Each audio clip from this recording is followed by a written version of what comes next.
This University of Indianapolis. Yeah. Okay.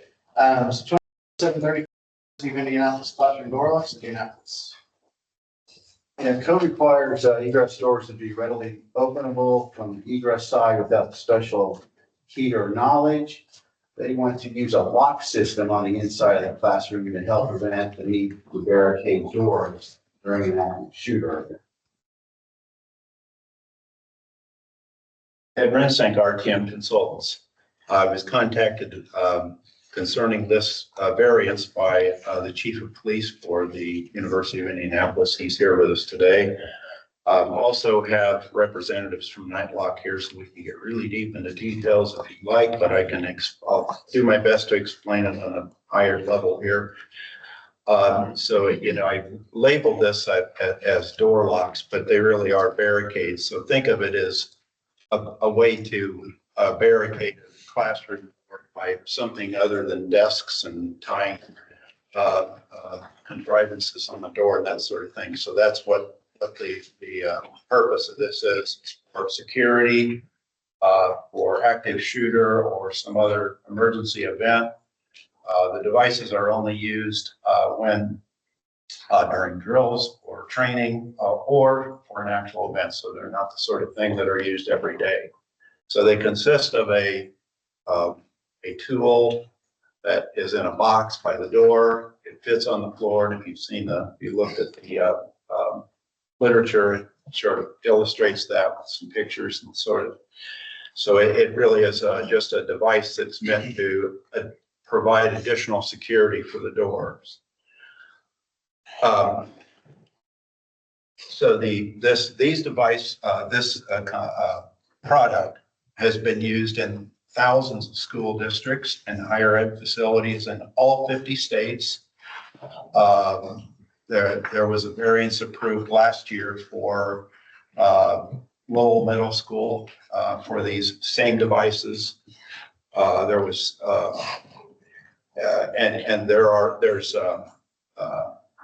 in all 50 states. For example, in Michigan, there's over 375 schools. In Ohio, over 380. It varied, and some of this information is buried in the information you have. I'm trying to give you the highlights. Legislation has been approved in many of the states, including Ohio, Michigan, and Illinois, to allow similar types of devices to be added to a door. This very device was used successfully in a case, real active school shooting in Oxford, Michigan in 2021, and in Nashville, Tennessee in 2023. There was some loss of life, but much less than there were at Sandy Hook or the other Uvalde and some of the other cases where there was not extra security provided. In the particular case, the report was in the incident in Oxford, Michigan, is that that began in a restroom, and the shooter, 15-year-old kid, came out into the hallway and said he killed like 4 people, but he ran out of targets. That literally was the report that was given by law enforcement in that case. There was an interim amendment added to the 2018 edition of NFPA 101 Life Safety Code in September of 2019, which permits a second lock to be installed for retrofit classroom doors. So these are, this is a retrofit entirely in the campus of University of Indianapolis for the purpose of enhancing students' staff safety. And I attached that. There aren't many states, well, some states do it actually. Georgia adopts the 2018 Life Safety Code, and some other states do. Indiana doesn't, so that's not a direct reference to our set of rules, but it's the point that a nationally recognized standard is adopted rules to address this, to accommodate it. And the second point is staff and first responders, they're in the use of the devices. Again, used only for drills, training, or for an actual emergency event. And this is a very important point, is that a tool is provided for use by staff and first responders that enables the door to be unlocked from the corridor side. So we don't have a problem where, okay, somebody could barricade the door and you can't get in. Nobody else can get in. There is a safety consideration for that. So the issue here is that this is a preferable form of barricading doors because it's something you can be trained in. In an emergency event, there's been cases where schools are very good about figuring out how to stack up desks or cabinets against the door, but this is a much safer way to do that because the first responders are again able to get in the door if necessary, to intervene or otherwise. So with that, I'll open this up to questions. And again, we've got and go pretty deep on the details if you want to know more about the devices, but I think that gave a basic explanation of how they function.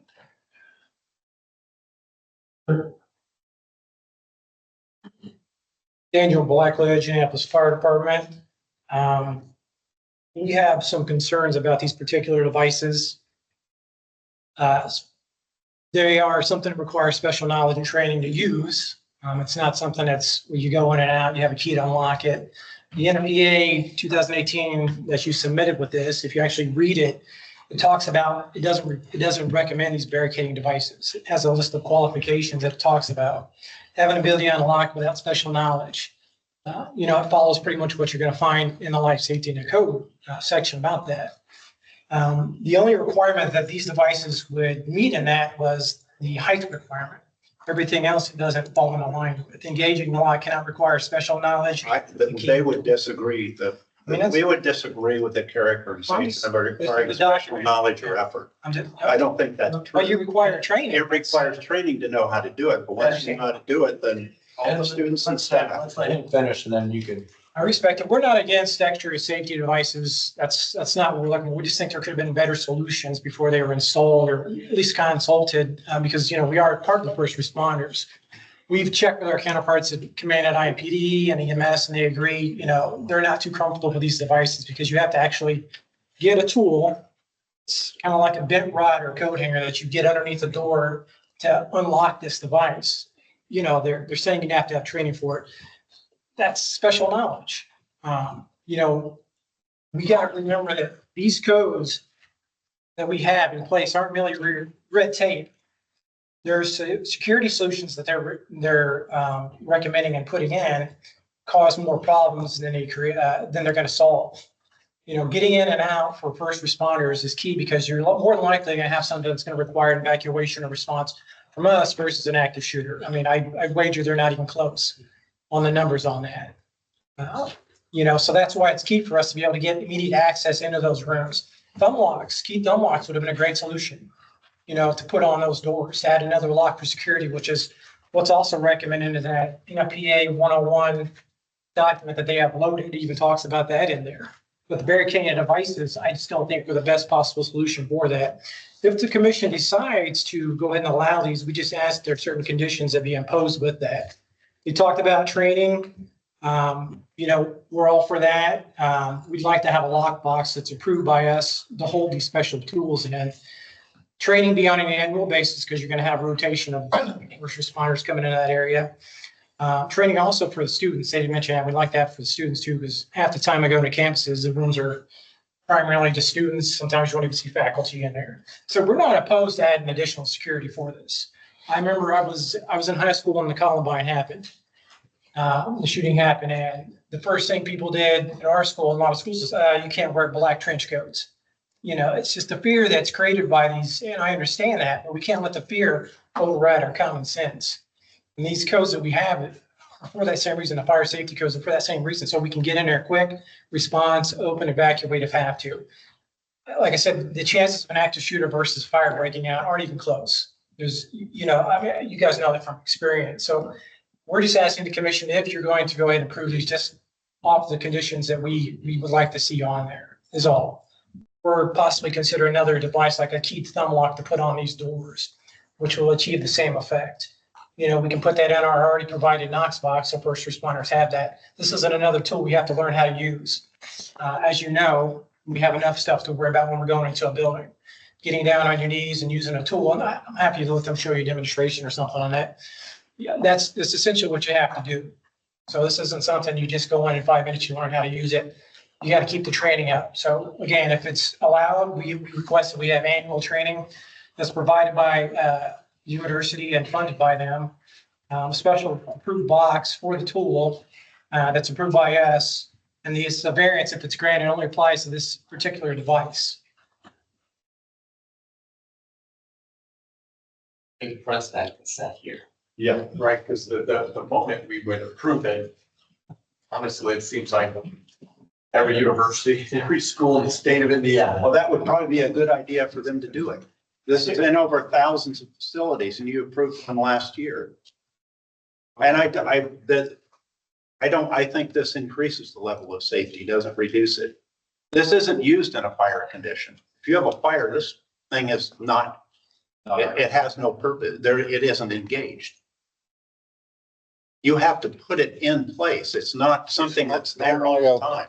Normally open, it's only. Absolutely. It's only used if there's an active event. So it does not, this enhances safety. I would be far more concerned about not having this device than I am having it. Are there any instances on record of standard classroom lock sets failing in an active shooter situation, provided they are kept in a locked condition? I'm not aware of any. Yes.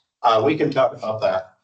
We're not doubting the effectiveness of these tools. That's not what's in question. We are sure that they're effective. That's not the issue we have. It's first responders, whether who it's going to be. It's not necessarily just a fire. It could be gas. It could be something else, or just a medical emergency we got in there that happened during an event where they put that device in. Now that's going to hamper our response time to get in that room. A lot of these active shooters have gone to resort to not just shooting, but also studying fires in that same building, as you know, from some of these events. So it's not like you're going to have one or the other. I can't play the what ifs game. I'm only telling you that we don't want to hamper the response time. Like I said, another device couldn't be considered like a simple thumb lock, as an example. I mean, it's sad. You know, I've got grandkids starting school today down south. It's sad that schools have SROs now. That's the first line of defense, hopefully. I mean, the in-house police officers, they definitely have to be trained in. They're there to do their job and be due diligent. And they're the first one. They need to know for sure to let you all in, or the EMTs, or the police department. I mean, it's sad that we're to that point, but It's the world we live in. And I would like to respond to Commissioner Burgess's question. Yes, there's at least 5 incidents where locked doors were able to be breached that are documented in active shootings. How were they breached? Breaking the windows, breaking window, opening the door, and the doors have, shooting their way in, breaking the lock. It can be done. So these do work. We've got at least 2 incidences using this device that unquestionably saved lives. Windows, I would say, are simply a design error.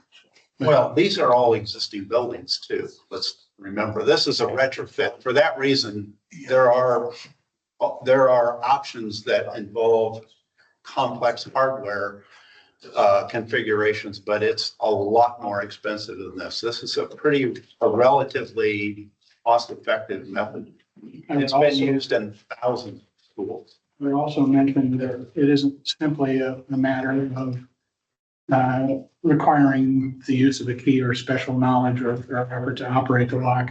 1008.1.9.5 requires, matching of any door or leaf shall not require more than one operation. And that's why I asked for the variance, because it does require 2 I didn't see operations. that in your application. Well, I didn't word it real well, but it was due to requiring 2 means of unlatching the door. That's basically the non-compliance. So yes, that's the means of non-compliance. That's the issue that the interim amendment to the life safety code addressed, is saying if it requires 2 operations, but one of them is for a security measure, then it's permitted.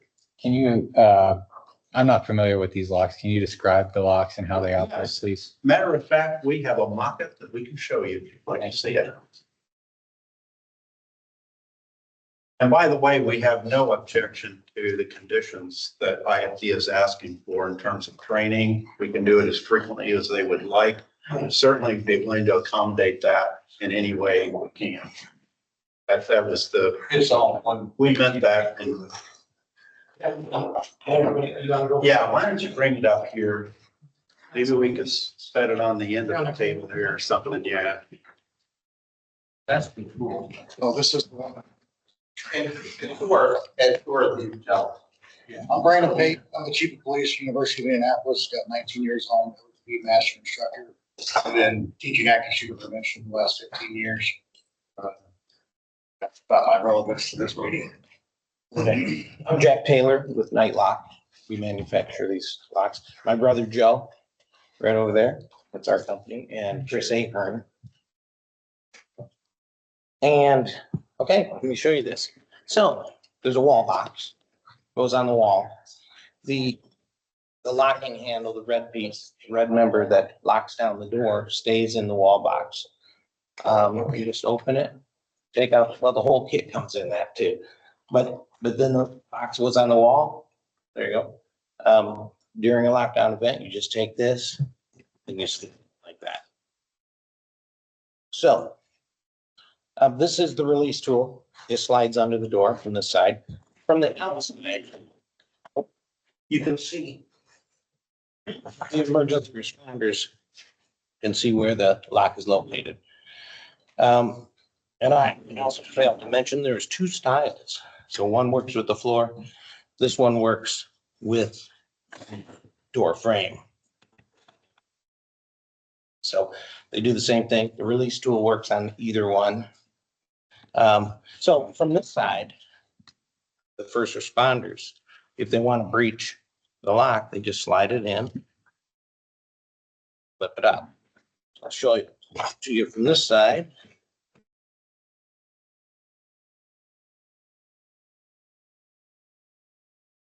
It comes right out. And that's the most important thing about fire code. You got to be able to breach a locked space like E, is it E occupancy? And so it works on this. Get this one off. University, right?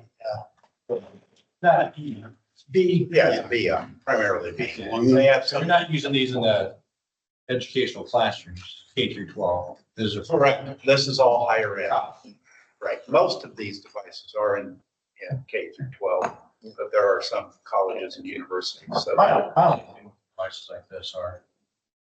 Because you're right, you're only gonna use them when there's an incident. Hopefully you don't have a kid to just decide he's gonna, hopefully you don't have a kid inside the classroom to decide he's gonna be an active shooter and. That's why I like at Purdue University a few years ago. Yeah. Might add to them. I don't need the lock and verification. Active shooter. I understand. I'll stand at the door. And such a lot of people coming in, you're not gonna get law enforcement or fire to come in at the door immediately unless they can breach it. Not just being just a devil advocate, just saying, you could have somebody lock this door from the inside and be able to barricade police and fire on the outside until they can breach the door and I like get that in. if they lock you with this though, I can breach it in 2 seconds. The other thing would be, And well, it's just that there's no one product, you know, because that's the bad thing with fire departments is that there's 24 products out there now, and you know, how do you adjust for those? Because you don't know which one somebody's using. Yeah, that's one of our main concerns is opening a floodgate to that. We have to have specialized training and it gets out of hand. The thing is too, it talks about in that same code section, applying for variance for is, accessibility, ADA, how's that gonna work for people with disability to use this? They're gonna be able to get out of the wall, put it in there, there's an exception for security locks though. I mean, only for the height requirement, not pitch, ceiling, only requires the height. We're not worried about a pretty. first responder in a wheelchair. I'm a first responder, it's a person inside the room that. So some of the others I've seen are a little bit, yeah, we, A little more complicated. it's a little more complicated to use, or they're just harder because of the way that they're manufactured. They're harder to get out or or they're bigger, a little bit more clumsier. Some of the others I've seen, you know, and, you know, we had a couple where, you know, and I understand, you know, in, the dorm, you know, the dorms and put them on some rooms, but problem is you put them on a bedroom door. Yeah, yeah, exactly. Then somebody, because they're scared, they put them in the door, and then we can't reach the doors at all. If something, they have an EMS event, you know, trying to figure out where the tool's at. Yeah, where the tool's gonna be. So we had previously had a discussion with fire, and we're willing to put them wherever they deem appropriate. I'm also willing to buy as many as they need me to buy to put them on the trucks. And the Knox Box Company has It's offered, pretty big to fit in an Knox box, but. That's too big. right, it is, Yeah. but they will build us larger boxes. If that's, concern is to keep personnel. And not the bad people yeah, know where it's at or how to use it. we know you need at least two in each building. Usually you keep one with all the master keys, and we suggest putting one on the opposite end of the building in the janitor's closet, someplace where the first responders know where it is. But most of the time, the local police chief or fire chief asks for one for every vehicle. So they have one in their We kit. don't want to have any more tools. We obviously have any tools we have already on the apparatuses. This is, and again, it'd be, well, we have to carry one for every different device that gets approved. Yeah, there's, we wanted that. How many- Yeah, the Knox. You know, hard for me to make a monopoly on for somebody, you know, say, well, this is the only one that we approve. Yeah, no, we don't want to be the janitor with 1,000 keys, you know, so. I'd like If to also, the building or if the assembly is great, does this make? no, these are labeled and listed and certified through QAI up to UL standards. There are actually, I saw in the literature, they did list the UL 10 series. So it does not negate a fire. I'd like to mention that how easy it is. You know, it's not locked for, if you're inside a classroom, it's not locked for you, only locked from the outside. Have you ever seen this before? Nope. Can you show us what kind of skill it takes to unlatch that? Hey, that's not nice. There you go. It's that simple. Yeah, And- it's special. It's not magnetic. I presume it's aluminum. Yeah. So you can't have a big strong magnet. So as far as special knowledge and effort, in the codes, what I have understood, that's for unlatching and unlocking a door, can't take a special skill. As far as getting in from the outside, yeah, you know, it's, I think that's different code probably, but. If you're obstructing the exit door, it doesn't really matter. I mean, I'm talking on both sides, but. Yeah, and so this should be trained on with all your police and fire department. And they're usually involved with most school drills.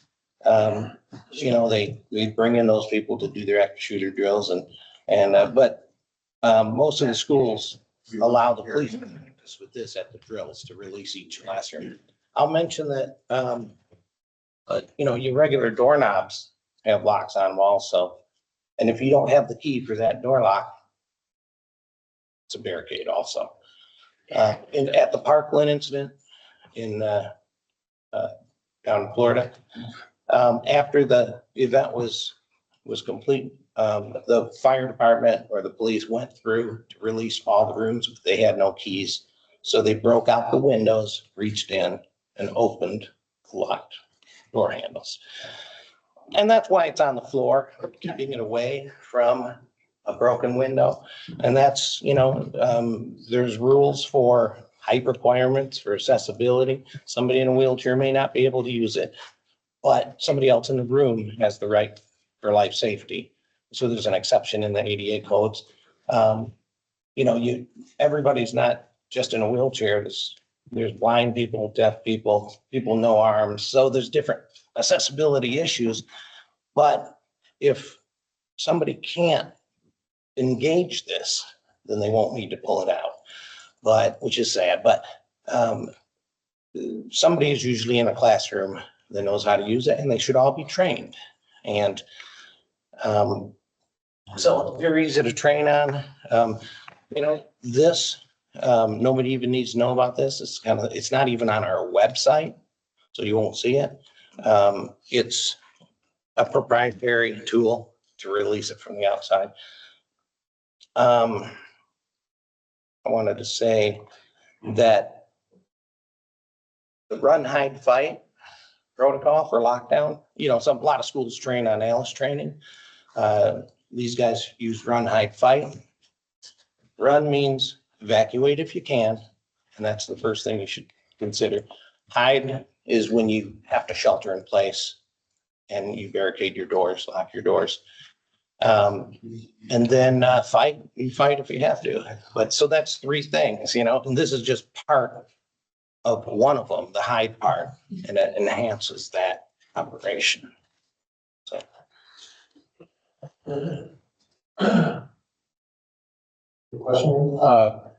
I just like to make a couple comments. Number one, this is a public meeting, so now that proprietary thing that's not on your website, everybody is going to know about it when this is posted. Number two, I've never seen that before. I've seen a lock on a door before. So if I were one of the guests in one of these rooms, and I'm an engineer, I like to read instructions. Like, I'm not going to know what to do with that. No, now I do, but I'm not going to know what to do with that if I'm a student that hasn't seen that before or paid attention to the instruction manual that you get when you join. And then number three, I'm worried about accessing that with, you know, and then number four, I'm worried about if that's even going to be effective, because like I said, now that it's public knowledge that you can get a wire hanger and replicate that device. We made it as simple as we could. And now it's simple for somebody who well, has ulterior motives to figure it out. Guns to school, they're not gonna, they would have to lay their guns down, pull out their coat hanger, or But whatever, you know, do something they've never done before. So we're trying to put time and space between that guy and the classroom. So but these people, if they plan to bring a gun to school, they can plan to bring a wire hanger to school as well. So I question the effectiveness of it, along with all the limitations that come with it from, being able, everybody knows what a key in a lock looks like, right? I'm just very skeptical that I think it's pretty ingenious, but I think there's a lot of shortcomings that it's the risk kind of outweigh the reward a little bit. If this is approved, how soon are you take care of Indianapolis University? Brandon, Brandon, right? Brandon, how soon are you going to implement that? Semester. I'll go back to your point about a visitor coming in and not knowing how to use this. But right underneath this, our graphics department's done a great job of the process of just opening this visually. You can see a picture, open this box, use this key, put it in this hole in the event of an active shooter. The alert system goes out over our standard alerts. So if you're even a visitor on campus, you'll get the audible alerts that come out. That'll say engage it. I'm not saying this is almost 100% of your concerns, but I'm saying I got 7 minutes and you got 10 seconds. I got to get in. He'll be there 15 minutes or so, right? Fire. So this buys us time that I need. We just saw it happen in Michigan. It bought time. Instead of 15, 20, it was 4. 2 of those 4 were because they were in the same space as the shooter. it happened In the restroom. It happened between classes. All the kids were in the hallway. And Sheriff Bouchard from Oakland County said that on the cameras, he said it was amazing how quick those kids disappeared out of the hallway and into classrooms because they were trained to use in lockdown. And if it's nothing more, There's clear examples of not using these and doing the run, hide, fight, which I taught for 10 years, where it takes fire, us, 15 minutes, 20 minutes to get through a door. Because once you get through the door, you've also got everything else they put in the way. And sometimes that's belts, chains, ropes, whatever it is they've used to clamp this all together. Yeah, maybe you don't have them, you don't want the special knowledge, and all my guys carry it. One of them's gonna be there within 7, 8 minutes, they'll get the door open. Right? All of our guys have this on. And I'll buy as many, I know it's public, that's fine, it's a risk. I'll buy as many of these as I need to. And I'll train as many of your officers as I need to. That's a better solution. For your product here, how many universities right now are contracted to do them?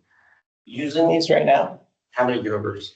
probably 100 universities at least. I mean, I can, like in Chicago, for instance, DePaul, they've got 800 of them in their campus up in Chicago.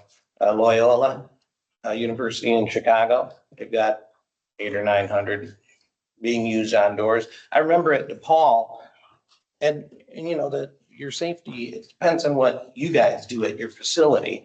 You know, this box goes right on the wall next to the door. So everybody wants it there so almost everybody, so that it's accessible, not just by staff, but by students.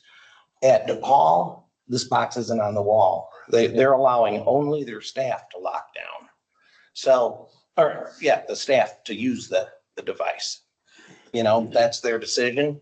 But most schools want the kids to be involved and trained. And you want them trained anyway because they need to know how to release it, which is very simple, but it's still, it's like, it's easier than teaching them how to tie their shoe.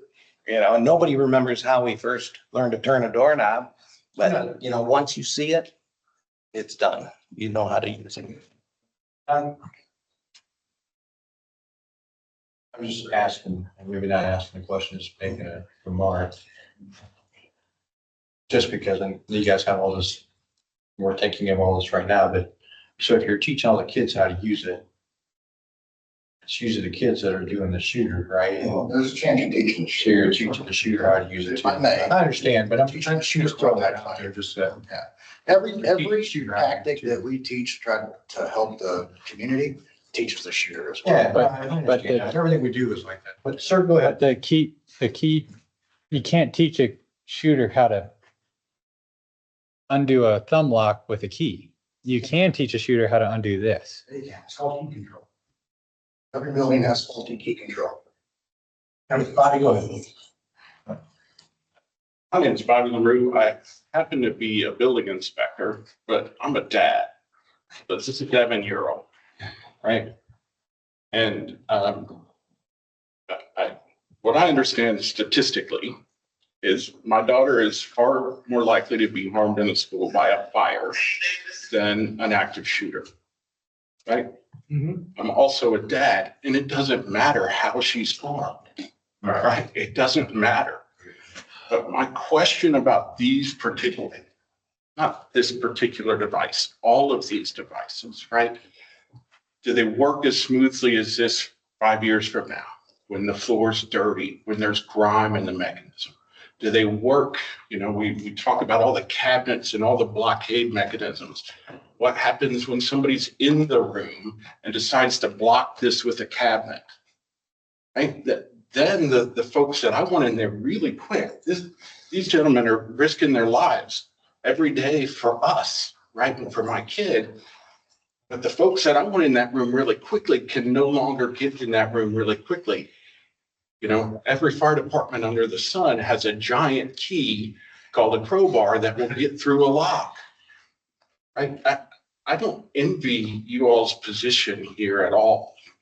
I really don't. And I really feel like I try very hard to understand both sides of this, right? I just. This doesn't impede a door during a fire, though. It has nothing to do with a fire condition. I'm just asking that we all be very careful here moving forward. And I know that's why this is taking as long as it is. But again, I understand what these gentlemen are here for. I understand what this gentleman is here for. I'm telling you, it doesn't matter why my daughter gets hurt someplace. it could still potentially be a thing.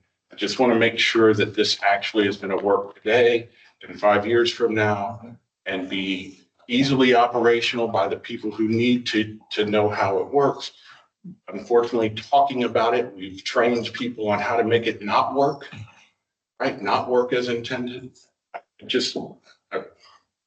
don't know where I'm at other than I'm just a dad and I'm nervous about this, right? And there's been different variations of these for the past 10 or 12 years. There's probably 20 different barricades on the market, and only 5 or 6 comply with the exceptions and variances that are listed in the code, like IBC.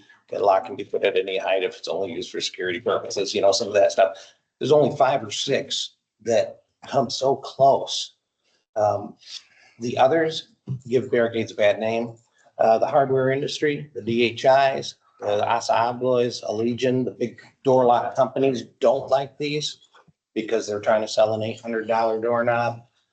These are $65. And so it's very economical. So there's a lot of rhetoric out there that calls these dangerous. And all they really can say is that somebody could use it to hold hostages in a room. But like Chief Pate said, it doesn't take this to hold hostages, because if you can get to the doorknob and turn a doorknob, you can pull that out. And there's no tight grasping or gripping. You can pull it up with your foot. Yes. About the fire extinguisher checks, it may be some pretty low maintenance house on the list. Check, make sure it's not. Yeah, you've got to make it. That's why we made the box clear, because Training's key. and every teacher in every classroom, everybody's thinking about that door being locked. I did want to, if I can add one background to this. I'm a dad as well, and I appreciate everything you said. This was brought to us by our students. Our students brought this to us. This was a passion project out of our school of education. They would go to other schools, and one of the ones they went to had these locks. And they had stated they did not feel safer than when they were in a room that had them. I have a daughter as well, she's 11. I'm a little weird, but I remember lining my daughter's backpack with my old Kevlar vest and telling her, in the event something happens, hold this in front of you. In your world, fire is the most important thing. In my world, it's lead moving at a high rate of speed, right? I've seen more active shooter news stories than I've seen fire stories, and I'm sorry, because I don't follow fire. So it's where my head is. But this is brought to us by the student. I'm thinking about my daughter. I'm thinking about getting as many weapons on target as fast as possible with as few targets available for the shooter. That's my motivation. I didn't go hunt for these things. It was put together as a graduate project. This is a better solution. And we're always going to lose each other, unfortunately. Yeah, I mean, but it's the same thing, like I said, we had a university where it was one parent bought one for his daughter, and then all of a sudden we found them on a bunch of dormitory doors. We made her remove them because they were on dorm doors, sleeping areas. But yeah, it just turned out one guy bought it for his daughter to keep her safe, and then all of a sudden, boom, all of a sudden the university finds out that, they're installing these things, and one dad's come out and doing all the installs for everybody, but, I think you hit on it, and I don't mean this jokingly, and I don't mean it jokingly, but, I don't know why we donate backpacks and Kevlar. That's a pretty good idea to have backpacks, because it's the kids that are carrying the backpacks that, is shot at them. I understand that one, Can I ask, if that wasn't an option, what other option would you, if that wasn't an option, what other option would you propose? They brought this to us. Again, I've been teaching active shooter response and prevention for 10 years, and the best option was barricading the door by means of others, right? I started looking at other options that are available, and there's some, but they're more complicated to use than that. I mean, even the ones that are, what's that? Or they're bulkier. Or they're bulkier, or they're higher, or they require an external bolt or something of that nature. there's ones that you can use with your feet that you can push down. And that was another option that we saw. This one, when they did their research, it came out as the easiest one to implement and to use. So I went, and you think about it, ease of use usually leads to more compliance. If I put a complicated system in place, I try to tell people this all the time, the more complicated I make it, the more steps required, the less likely you're going to use it. Can you compare it to the option where Indiana allows teachers to carry weapons in schools? I don't like that one. I meant as far as like mechanical door operation options. There are some.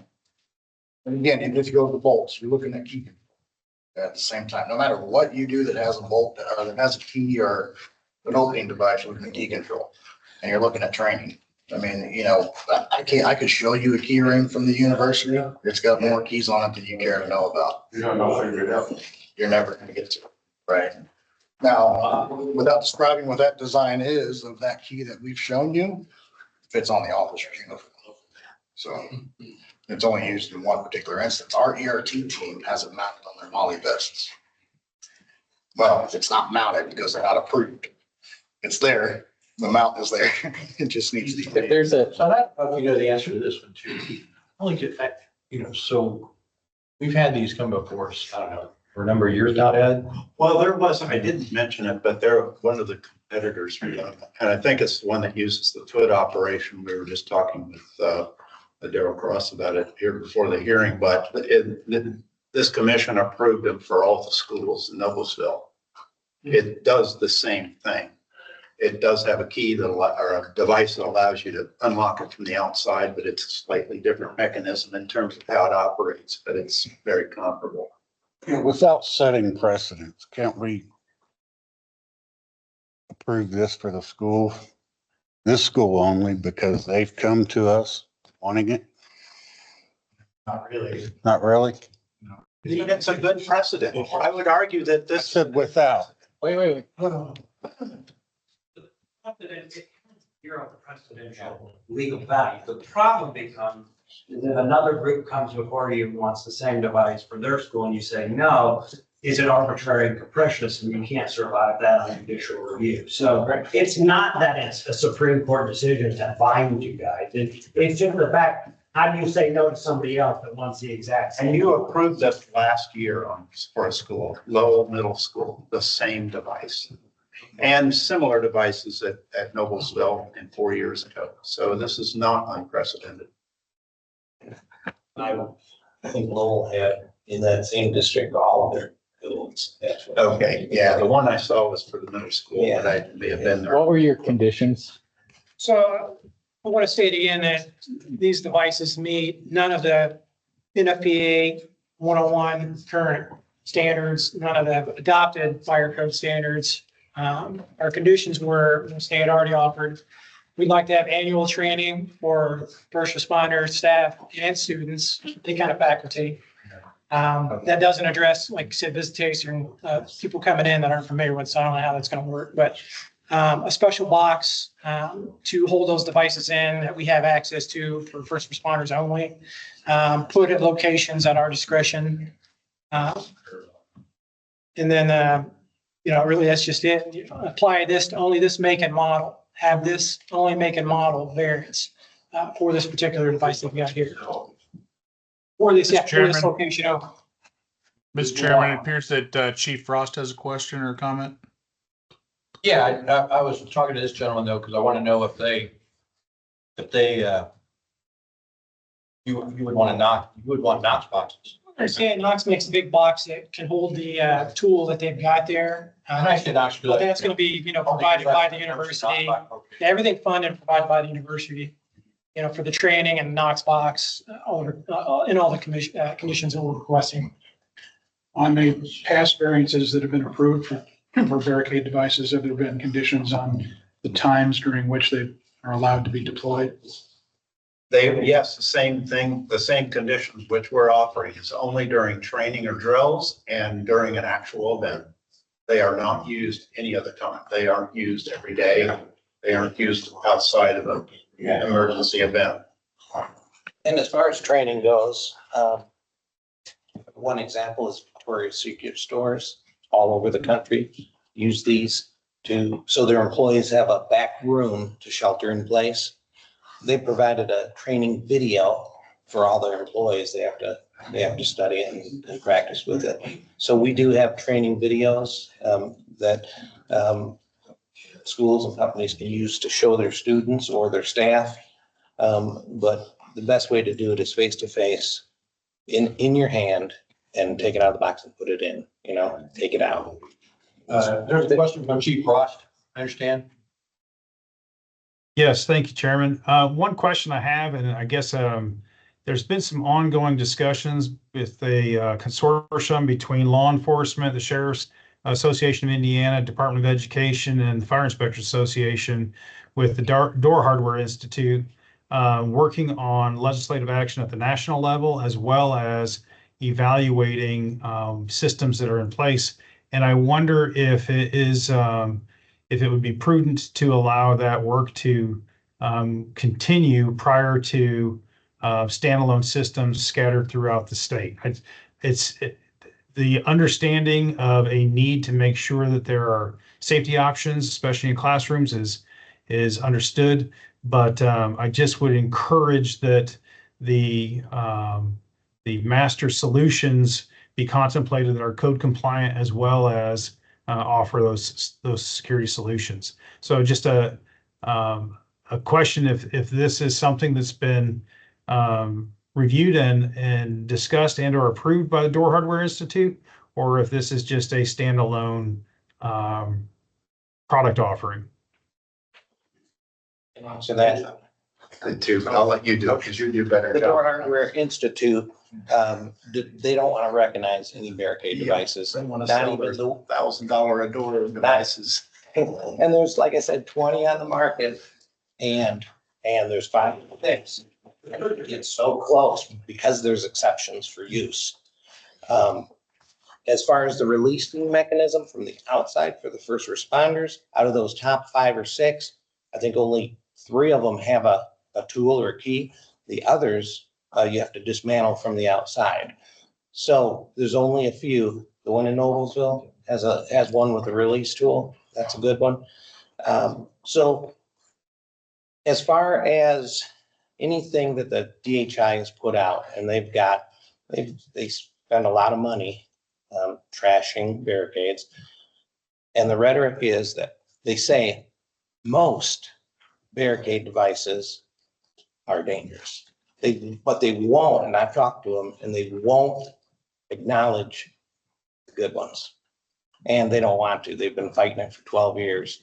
Well, they're all non-compliant with the code, which is why you're here.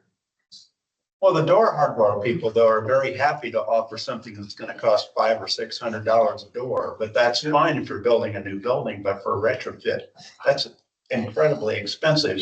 And there's no evidence that what they're offering is any better than this. It's been my experience, though, it's been my experience that the issues primarily are occupant driven, where they disable or block latches and catches that prevent normal or standard door function that is a passage set function where it's locked from the outside, or a security set. It's a standard function for door hardware that it locks when the door is closed from the corridor side. That's been my experience. I recognize that there are different ages of buildings that are being considered for this, but I would just caution, is my 2 cents, that it's a potentially catastrophic issue. So I also think that the Fire Marshals Association opposes these devices as well. So I will appreciate the time from the commission, and I defer back to you. Well, ours isn't about the lock itself. It's just like Mr. Burgess said. The whole point here is that it's obstructing the door. You can't have 2 motions. You have to have 1 motion to get out of the exit door. Yeah. You don't have that. But it's only used during an event where you want it barricaded. It's not an everyday device. We need to write an exception to the code that way. Is what And they I'm did in the saying. 2018 life safety code. Oh, That allows it to the double operation. Yeah, you need to read that because it says barricade devices. They don't recommend those because they're unsafe and they slow down response time. It's in the submitted document. You can read that. I recommend that too. Even if we do a continuance, just go over the facts that they submitted, counter argue their own facts. You know, even the Association of Chief of Police that they submitted, it states on here that they recommend all interior doors be locked from the outside during school hours and restrict the entrance, the main entrance of the building to cut down on active shooting. That's their recommendation. That's from what they submitted from the Indiana Association of Chief of Police. Yeah, you can do that, but classroom doors still get breached. We have 5 What you instances submitted where as it part of happened. your arguments. I'm not. I'd appreciate it There's if actually a whole someone lot. could send me the information on those breached locks. I'm sorry? I would appreciate it if someone could send me the information on those breached lock incidents. Absolutely. Got it right here. Can we hear from the Noblesville Fire Chief, please? Yeah, Daryl Cross, Noblesville Fire Marshal. As Mr. Renzick brought up, about 4 years ago, we did come to this board. I think there were only 2 current members of this board that were on the board at the time that approved a similar type of device to be used across the Noblesville school. A lot of the reasons that we've talked about here, or a lot of the conditions that were brought up here were conditions that were put on those variances as well. And I would strongly support adding those conditions to whatever, if you do choose to grant this variance, add those conditions. The one additional condition that I haven't really heard talked about was Noblesville Schools has a very strict disciplinary process for any unauthorized use of these devices. Basically, you use one of these devices in an unauthorized manner, it's automatic expulsion. So that was that, and that's part of their training process that they do to prevent the unauthorized use of this. The final thing I'll simply say is that if you look at the beginning of the fire building code, NFPA 101, I believe references that the intent of the code is to provide a reasonable level of fire and life safety. Over the years, hundreds of years of time, people in my profession, our primary goal has been to prevent deaths from fire, right? And we have made a lot of progress in that over the hundreds of years. And I don't want to discount that, and I don't want to lose that.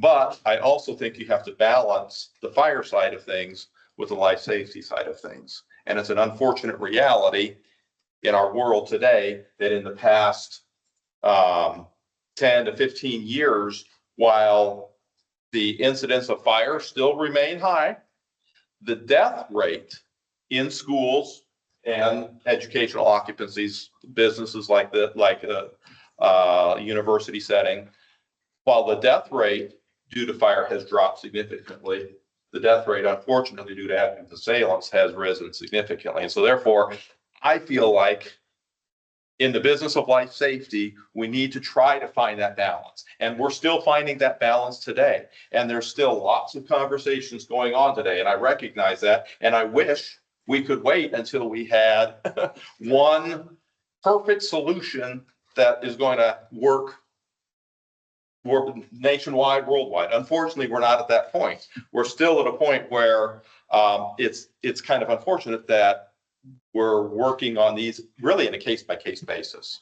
So all that to say, I appreciate the conversation that's happening here. I strongly encourage, and for anyone listening that's considering these in other locations as well, work with your local authorities first. Start with that process.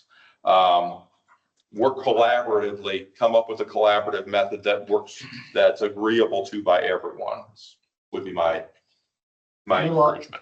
In your 4 years, you've used these, have you had any incidences where No, it got your way? They have not since, and I probably neglected to mention that the barricade devices came into Noblesville as a result of an active shooter in Noblesville 6 years ago in 2018.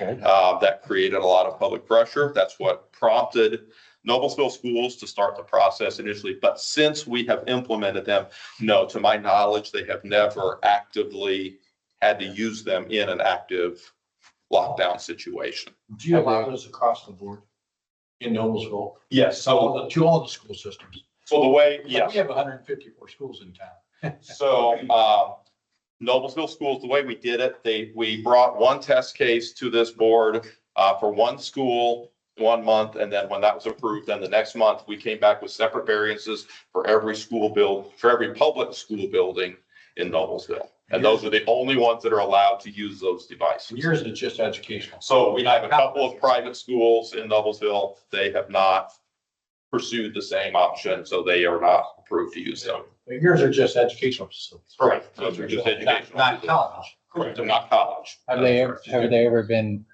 used in an unauthorized way? Not to my knowledge.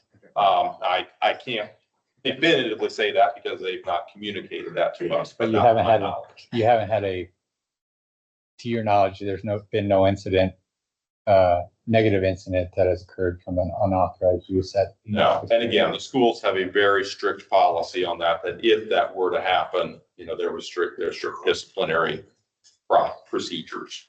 I'm gonna go for something here, and I'm gonna explain it first. There is a balance, to your point, of safety, and right now there's a heightened awareness of the risks associated with active shooters. Is this the right long-term solution? I'm skeptical. I don't know. Are there unintended consequences of this solution? That's what we're trying to weigh. I think that I would motion to approve this with 4 conditions. The first being annual training with first responders, all students, all faculty and staff. The second condition would be a Knox box or special box for fire department and first responder access, and a visible location coordinated with first responders. Only this make and model for these, is this one facility or is it the campus? It's 9 facilities on our campus. Okay, so only, But it's a contiguous campus. Yeah, it's all in one campus. okay, so only this make and model for this campus. So each facility on this campus has to use one make and model. And then I'd like to also add the condition that if possible I don't know if we can add this condition for a program for consequences for unauthorized use. Is that something that we can condition? Mandate a stringent policy from the university to implement for unauthorized use. So a condition of variance will be that they develop some internal disciplinary structure that's stricter in nature. We're good with that. Just to support what Logan's saying, what you just went through, I agree with you 100%. And because the university is the one coming to us, I have children too. I let everybody wants to talk about their children. I get that from an emotional point. But it's because you're coming to us, there's no one solution, and that's why I agree with you. There's no one solution out there because you step forward as a university and coming and making the request for your campus for this product, because I'm not convinced either that this is the right product. But this is your, right, this is your decision, right, to offer this up. And for that reason, I would support it. Same thing based on those conditions. And my final point to make before I conclude my motion is we are simply allowing them to use this product. We're not opining on its effectiveness. Yes. We're not opining on whether they continue to use it in the future. They're just allowed to use this as an option through this variant, through this motion. So. Yeah, we're not endorsing the. No. And I hear it all the time. We are taking care of some of the people's children. And that's why I'm in the event needed. And I will second Mr. Cook. Yeah. First and second? Did you get all those? I know. Approved the following petitions, annual training with first responders, all students, faculty and staff, special boxes for release mechanisms placed in physical locations coordinated with first responders. Only this device make and model used throughout facility, and university must develop and implement disciplinary policy for unauthorized use. Throughout this campus, right? Campus. Okay. But in the last one too, that we're not endorsing. Well, I don't think we need it. We never do that, but yeah. But let's at least put it to the meeting minutes. We do that. Yeah, I'd like to at least have something with that. It's on record. We're on record. Hey, Logan, do you want them to submit the policy that they developed with saying, develop the disciplinary policy with a submission to the commission by a certain date? And I don't think I don't know if the commission needs to see it, I'm but just saying, for not to approve it, just to have it if you want. I think it should just be on file for review by Okay. building officials. They go in there and your people and you're going to police it per se and make sure everything's done. Yeah, I mean, some of the devices are already installed. We want to make that known. We want to make sure that the training we talked about for the semester, we want to make sure just the training is completed before, those little boxes are installed or students are aware of it with first responders first and then staff and faculty. Like I said, they have some of them already. In the ambulance service too. Yeah, EMS, IFD, IMPD, yes. As in last, and to the training is important. I actually was a professor at the University of Indianapolis for 5 years. I ended a couple of years ago. And in those 5 years, we did a lot of training on a lot of different things.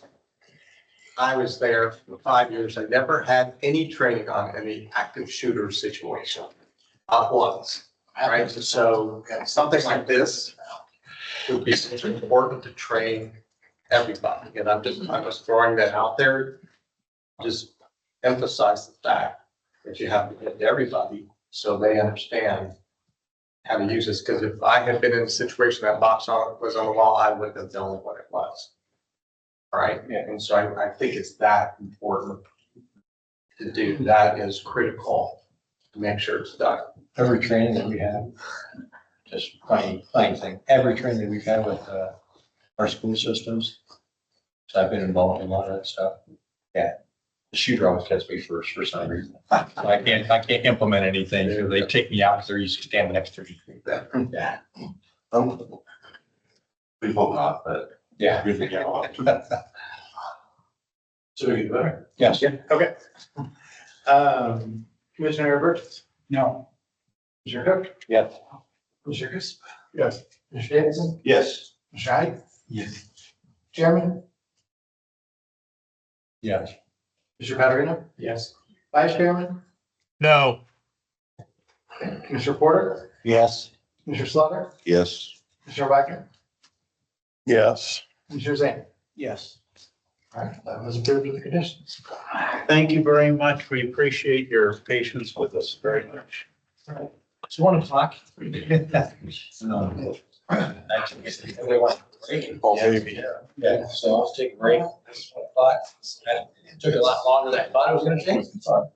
About an hour on that. How long does everybody want? 45 minutes? 10 minutes? What's that? 10 minutes. That's what I'm saying, 30, 45 minutes. You guys. Half hour, is that good? Yeah. Okay.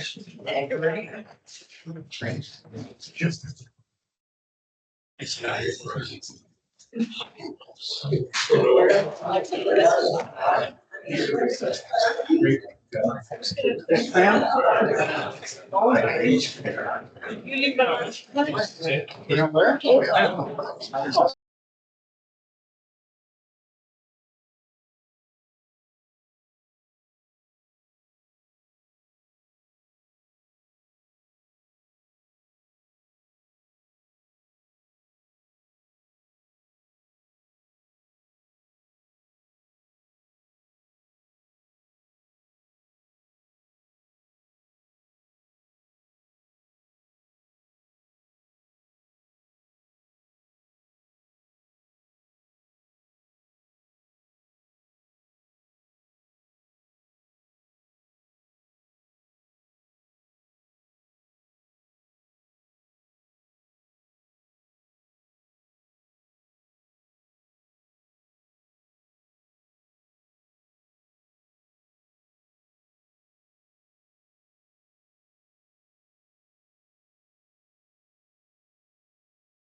Right, 1:36, we're gonna get started again.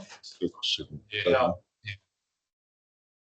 Still on variances, we have a few more to do. Yeah, so the next one is 240735, Dusty Place Apartment. Is there anyone here for Weston Place Apartments? Good. Thank you. Thank you, Linda.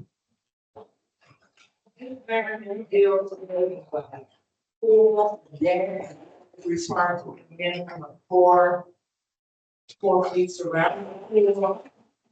And used to have the deck the 1 to 7 feet.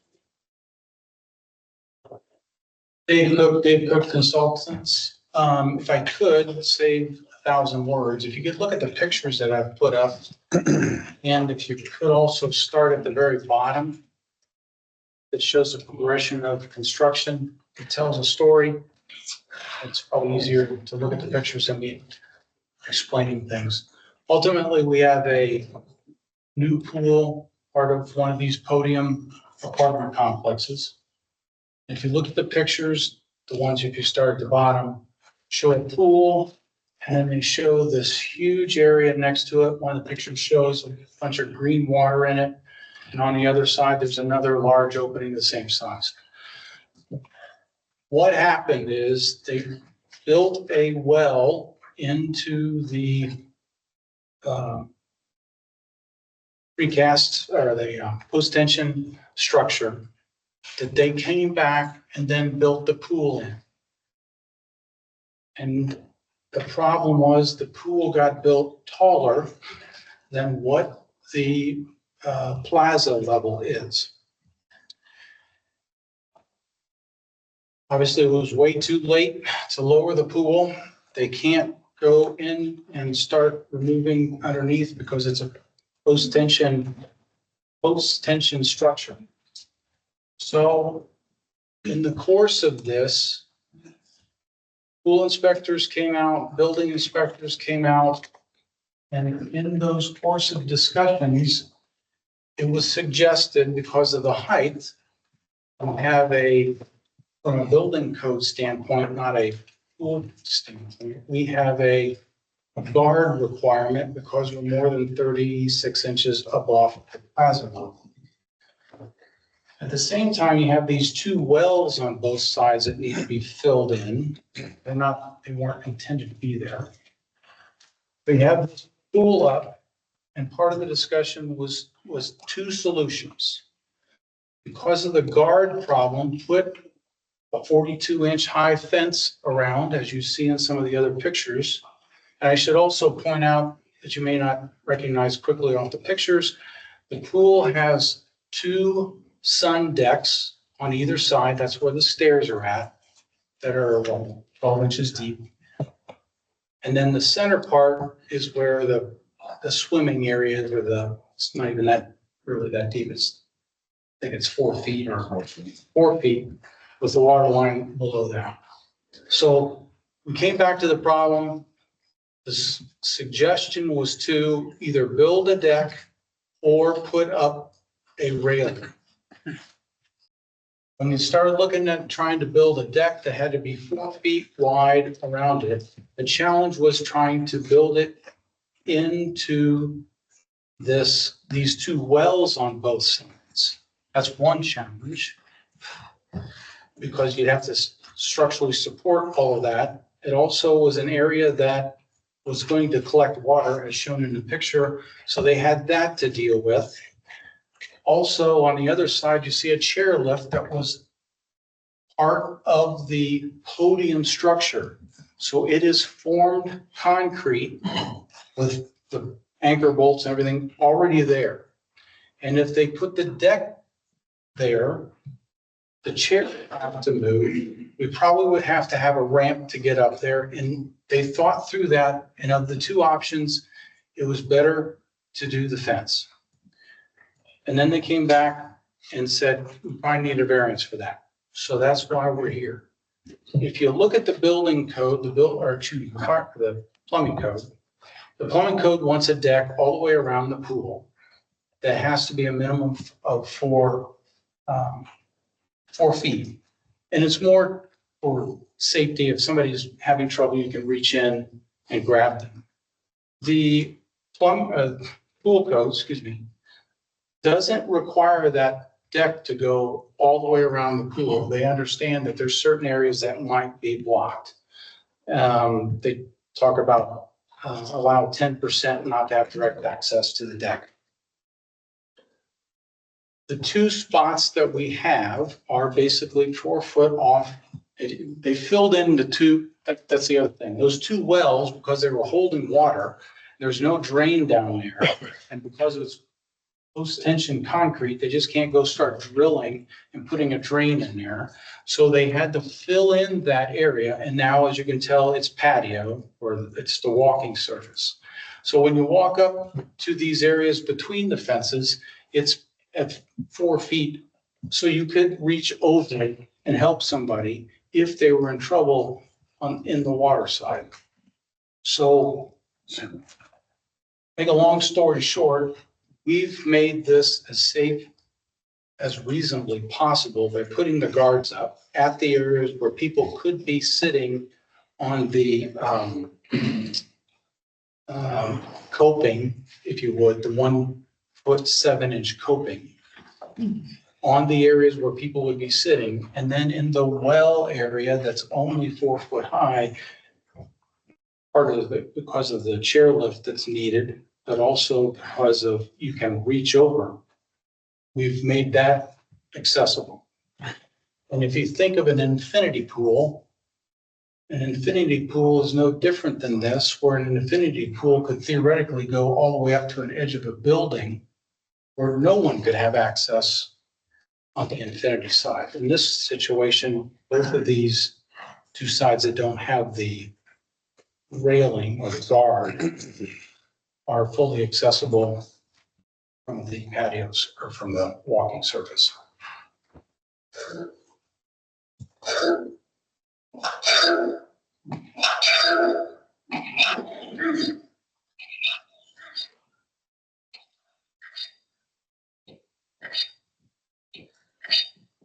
How tall are those railings? 42 inches for the guardrail height, right? They solved it from probably appropriately solved it from a guardrail standpoint. Because we put so much shorter than patios. Yes, is the patios probably got a variance to be at 4 foot.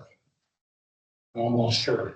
I'm just looking at the height, because I know that the patio or the balcony railing, when you look at the picture, the balcony railings would be at guardrail height, and the one around the pool looks shorter.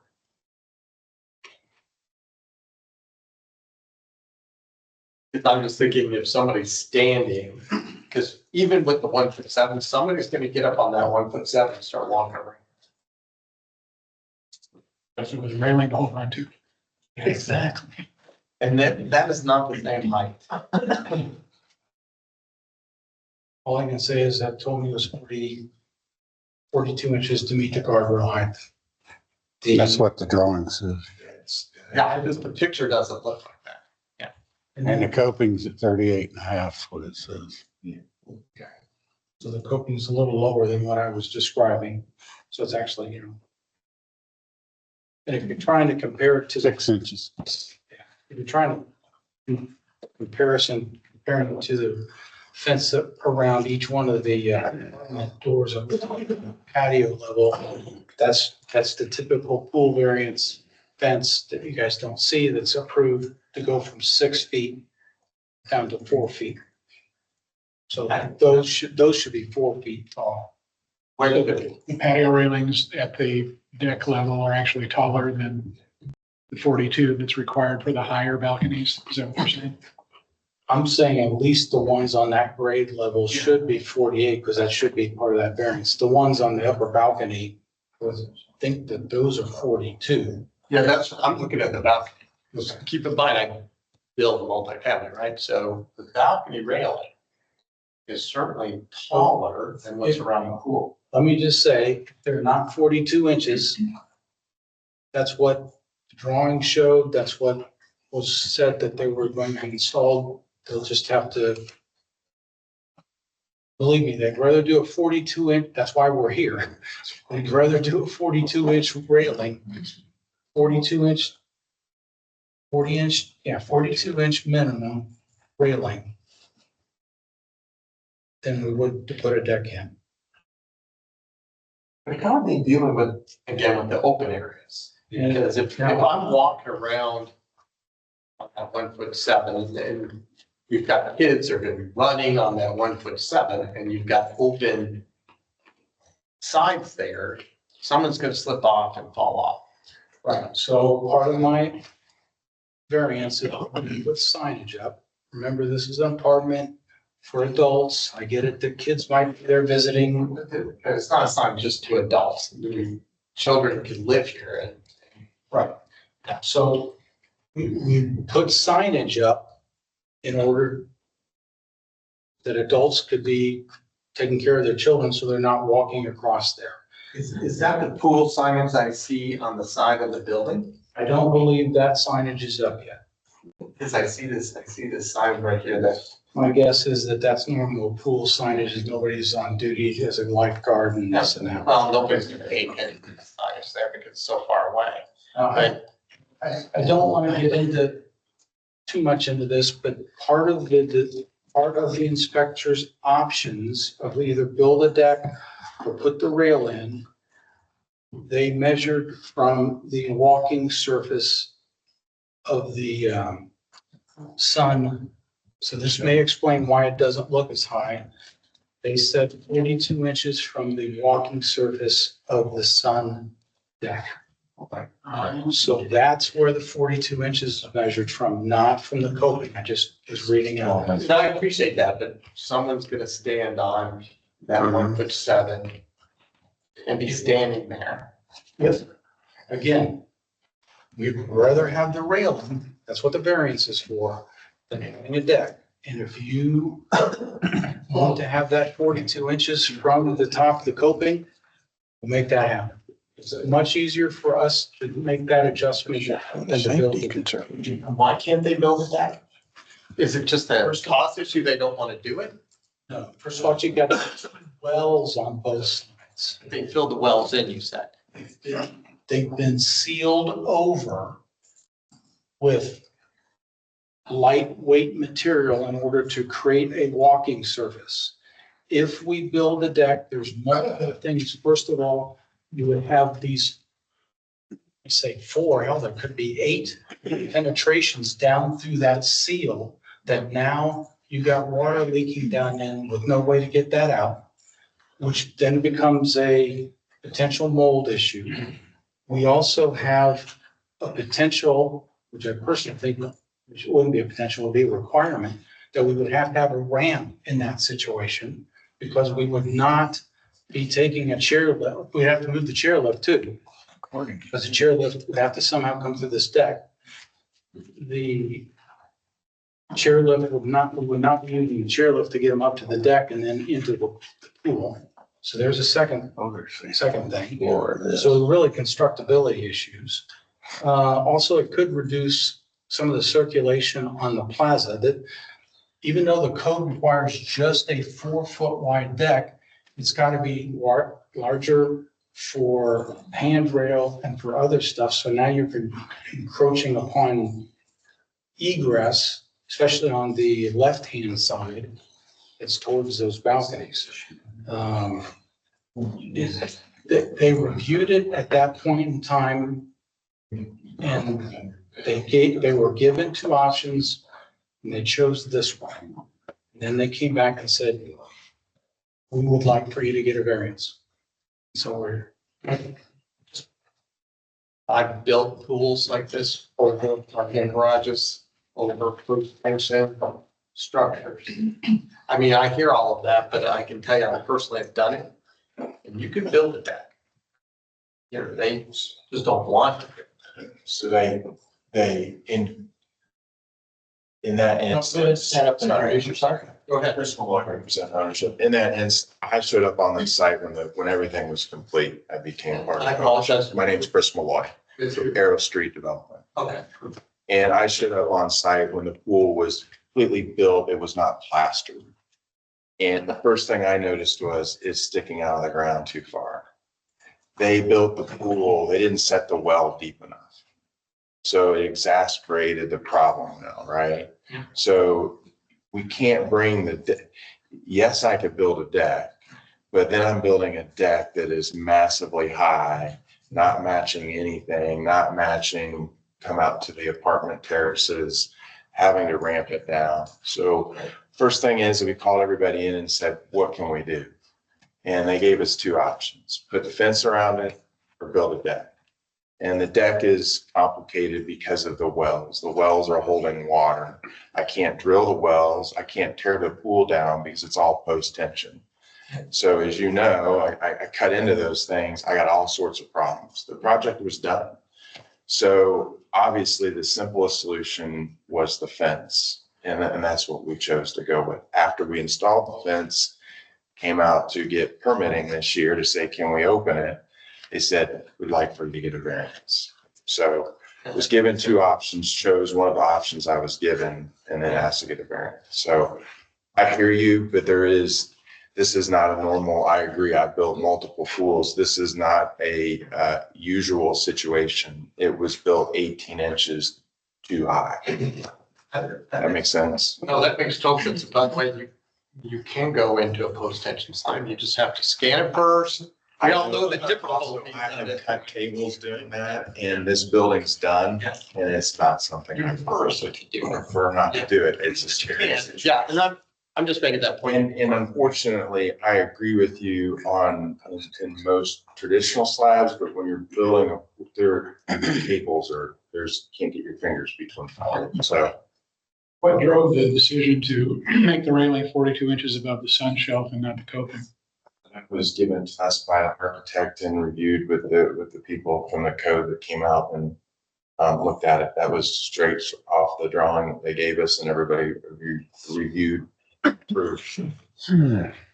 Again, he is correct. When you step down into the pool, you're 12 inches down below. If you're sitting on the coping, that makes sense. And I think that's probably what the architect was thinking and not thinking about that life safety aspect of somebody running. I think this was a team effort. It was a team. Team effort on site with the inspector and the architect and representatives from the owner. And the pool company. And the pool company to work through a solution at that point in time.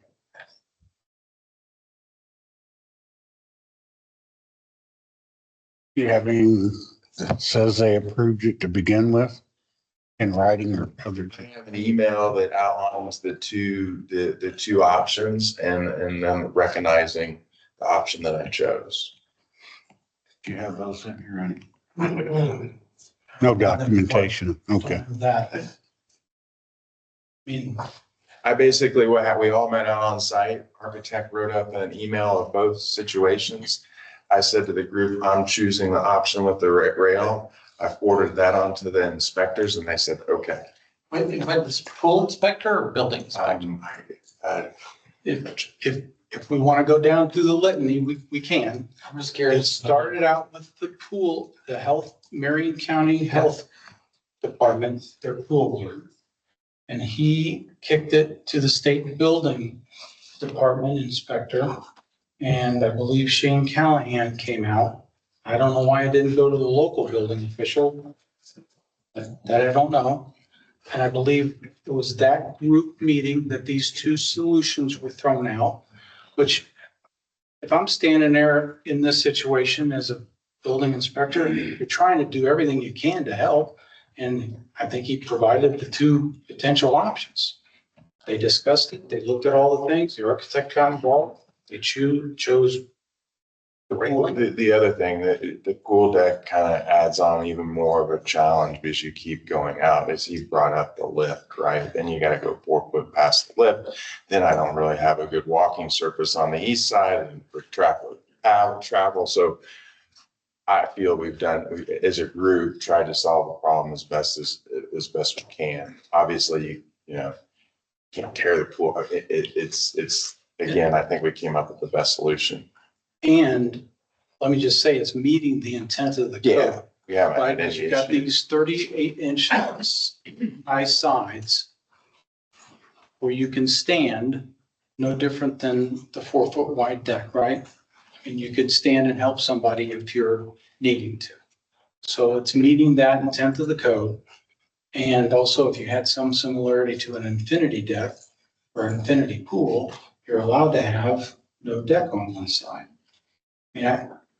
Well, putting signage up, I get the fact, because I even thought through how to word this, because you got this 1 foot, 7-inch coping that goes all the way around the pool. I don't know how you prevent silliness from trying to walk across that, especially in pool type settings where there's nice drinks to be had. I don't know how you do that other than put signage up. But the deck purpose is not for that. Deck purpose is to help somebody in the pool who might be needing assistance to prevent them from drowning. We've provided that by being able to stand right next to it and reach out and help somebody. I think it's quite similar to an infinity pool, because infinity pool, you can't step out on the edge, right, like that. So I'm not quite sure I agree with that. And I totally get what happened here. I totally understand it. And by the way, I also can appreciate the decision-making too, and all the reasons that you went through, right? I do the same thing, right? I would go through those kind of analysis too. So I fully understand trying to figure this out and trying to avoid the deck. For me personally, I would still want to see a true guardrail, 42 inches above the coping. Just because, again, you're going to have that situation. And I understand how you got there. Yeah. I totally understand it. But in this case, somebody is going to do that. We all know people, horseplay around pools, and you have a very bad situation on your hands, and you might as well be, more safe in this case. You got to lean into that side of things to try to be more safe than not, instead of having an accident.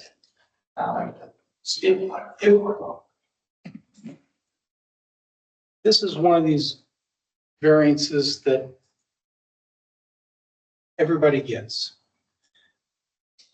Inspectors out there, they come across something, they're trying to be helpful. The code doesn't address it perfectly. And we document back and forth. We do what was decided on at that point in time. It made sense. Does that mean that we should approve that? Because I think that's what you're suggesting. Well, I am suggesting that. I've been in that spot too, right? And You may let it get for me again. the inspectors are doing their best. They come up with a solution collectively as a team. And that's what's agreed upon, and I hate using it, but hindsight comes into this, 4 months later now? Sitting here where we're all nice and calm and can think through it, and we want this to be 6 inches higher than what it is. I know I just said I would be offered that, but now thinking about it harder, what is the difference that's going to be made by adding 6 inches to this? I got one over there too. Well, didn't you just say that the coping that's being provided serves the purpose of a deck for people to stand on to help, to assist people that are having? No, not the coping. Not the coping. The patio, the whole surface area, everything, but you can reach over at that point between the railings, or where the railings are not present. Okay. Because the concern when everybody saw this was sitting in the sun deck area and sitting on the coping, you could fall over. So immediately it comes to a building code. Right? It wasn't the center, because it's 48. Center is not where the problem is. It's 6 inches. Sun shelf because of again, that's what people are supposed to do on the sun shelf, is sit there and the chair, there's chairs spread out through that,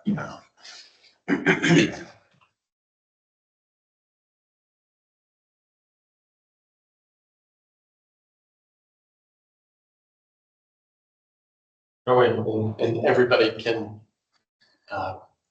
vote against this, but I would make a motion to approve, but with a 42-inch guardrail around the pool that's above the coping. I would do it with that restriction. Because I think it's an unsafe situation. I understand how you got there. I totally understand it and appreciate it.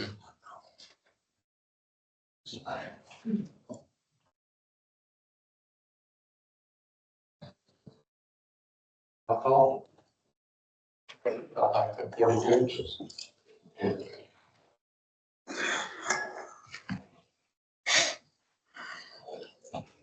Currently measures 36 above the coping, all right?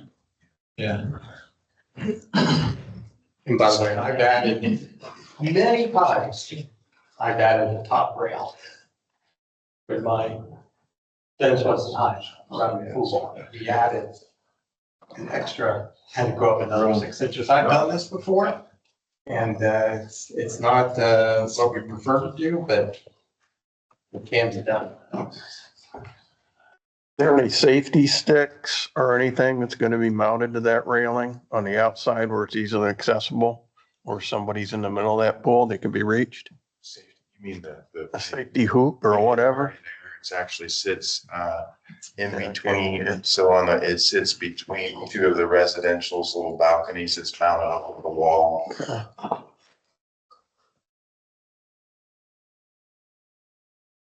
I mean, if you want another one, I'm happy to add another one to the side of the pool.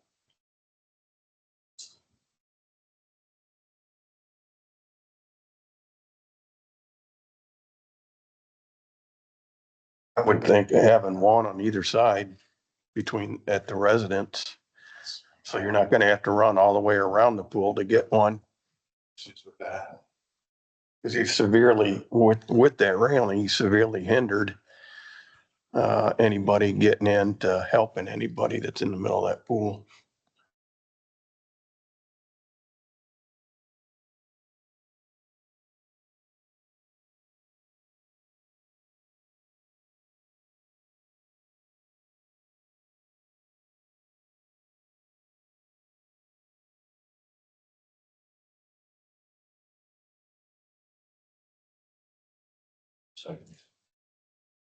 Yeah, one of you guys want to second it? Second, okay. We did all of the work. He wanted to approve the condition that a 42-inch guardrail was installed in the pool, but I'll second that. Okay. You wanna add anything about a second safety hoop on the opposite side? Yeah, we could do that. What's that? It just makes sense. Can you please repeat the conditions? It broke up a little bit. Yeah, sorry. He is moving to approve the installation of a 42-inch guardrail around the pool above the coping, and we recently added a condition for a second safety hook. I think we might want to clarify whether that 42-inch railing is completely around the pool at the coping, or if it's just to increase the height of the railing that's in place, or replacing it with a 42-inch. Caution on that idea, because on one side we have the chair lift. Yeah, that's, I was assuming he did not mean around the entire pool, but that's the way it would read. Basically like what we have in the show. Yes, I would agree. At the sun. Where the railing is shown. So from where the railing is shown. Increase the height of the existing coping railing to 42 inches above coping surface. If you don't mind. Yep, please. All right, so. Yes.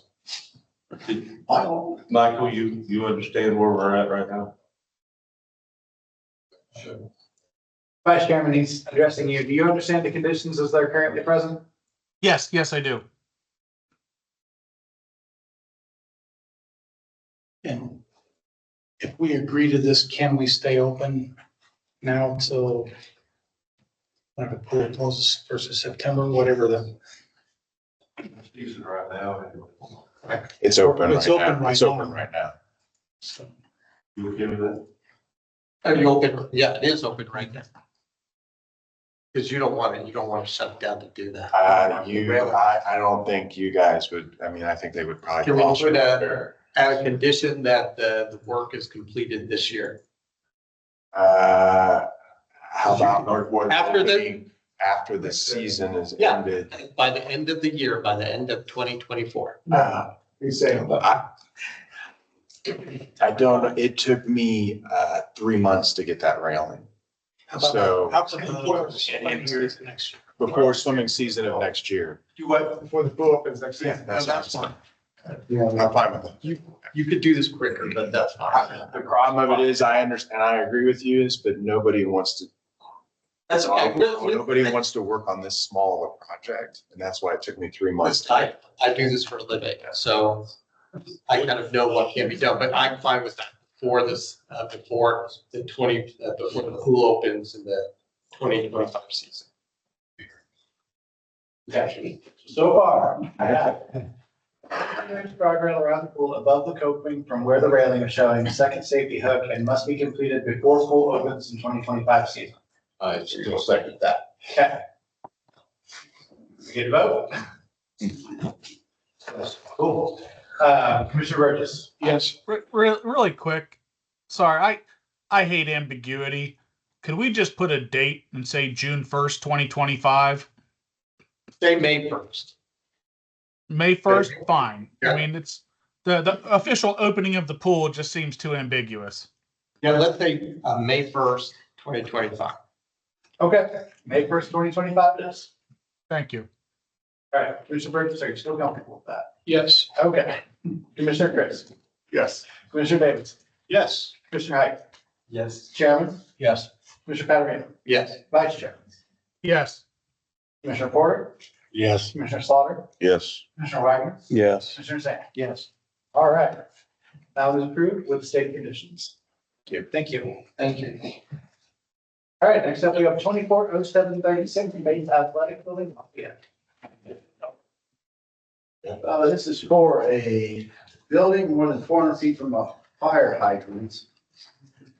Fire apparatus road be provided with fire hydrants. The request is to not provide an on-site hydrant in Maine. Why was this referred to the commission? This is. Well, the closest one is 1,500 feet away, and I don't think we've seen one that far away. That's right. 1,800 feet, 1,100. How far is it?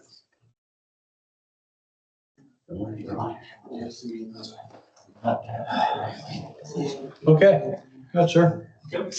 Good afternoon. My name is Ryan Hunsley. I'm with Titan Construction and Engineering Services. Thank you, everybody, for taking time to hear us today. So as was described, this is for the Faith Athletic Building in Lafayette.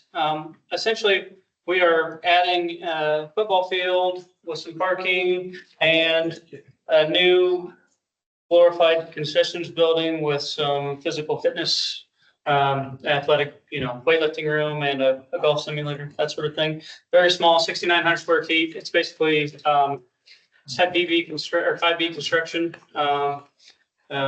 1 story, 10-foot effect.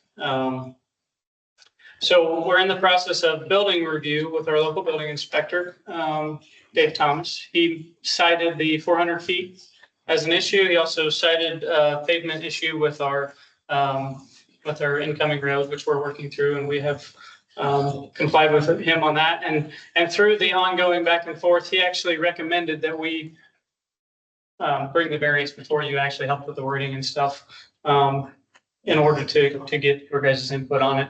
They did say that they were in support of it. I don't know if they reached out to you guys or not, specifically, but I do have some emails that I could provide if you did. That would be Dave Thomas. But that he was neutral on it. Okay, perfect. So he said he wouldn't make it. Or against. Good, perfect. So essentially, the reasons that we would not like to supply a fire hydrant would be that the water is so far away. This is existing cornfield right now. So if you look you can actually see this was farmed before this year, up into this year. And so you can kind of see, I've got a couple extras. I don't know if you have them. Okay, I've got two more. I didn't know what you'd have pulled up.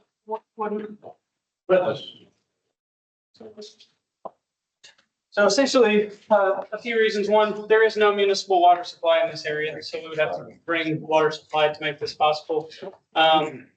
Two, it's very transient use, so people aren't in here all the time. They aren't spending various large amounts of time even. They're in, they're out, they're in, they're out, they're in, they're out. So it's also a very small building, so the maximum travel distance in this building is 58 feet. So in order for people to get out, it's not that big of a task. There's also going to be automatic fire detection, smoke detection, and notification there too to further help. So those being most of the reasons why we don't feel that this is adversely affected to life safety, plus the fact that there's no water in the area, is the reason why we're requesting variance.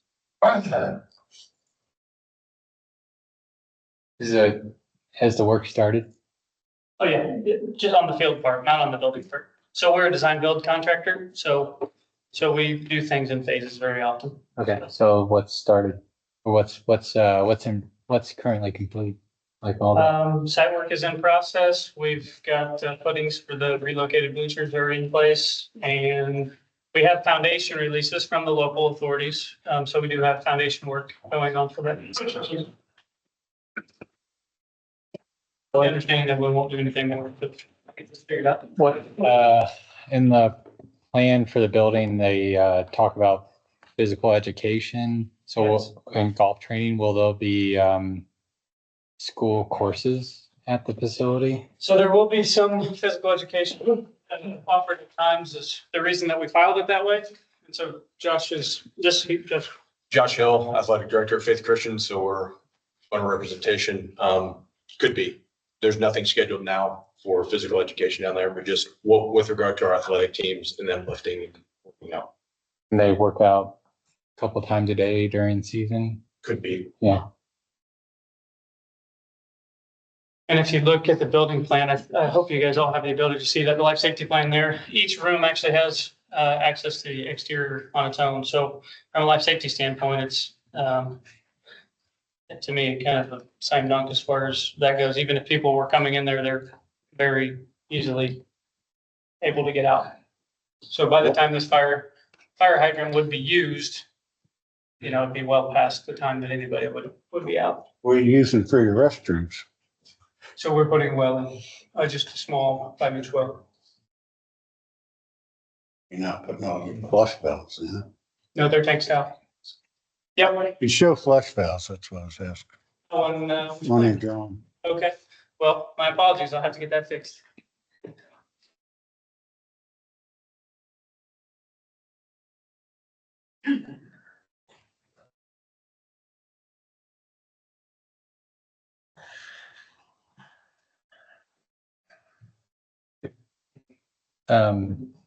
When you talked to the fire department, did they have a plan to, did they work with you on a plan of like how they would respond to a fire there if there ever was one? Like where they need to pull and everything? Yeah. Well, other than to say that the fire access road or the access road as drawn is adequate, we didn't talk about getting to certain areas or anything like that. Any details or anything like that. His wording of, will provide a compliant fire department access road, that's his wording, not mine. So he's the one saying that it is compliant. Do you have future plans for other buildings in that cornfield or farmfield? No, and that's the other reason, I guess, that I didn't. So if this was gonna be a facility that we're gonna be building out a bunch of other buildings, I would understand we need to bring water anyways. But right now, this is gonna be the only building, and the other areas are gonna be other fields, like a baseball field. And in fact, the reason that this building is orientated the way it is so that other fields and other areas could utilize it. And so to bring municipal water supply out there for this one owner who owns the entire area for one building that is going to be minimally occupied. Just didn't seem to make a whole lot of sense. So you're not gonna have any, grass fields out there, or is it all gonna be astroturf? I mean, you're not gonna have any like irrigation needs out there or anything? There is. So there's an existing, if you have the C-102 on there, there's an existing well it's not potable water. It's an irrigation well only. And we are pulling water from that over here in this corner.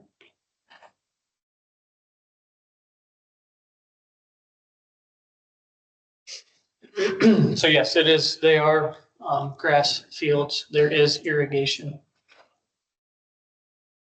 And I actually did go down the road of could our well supply a fire hydrant, you know, because to me that just makes sense. But when you look at the requirements from a fire hydrant standpoint, the well is not gonna be there. So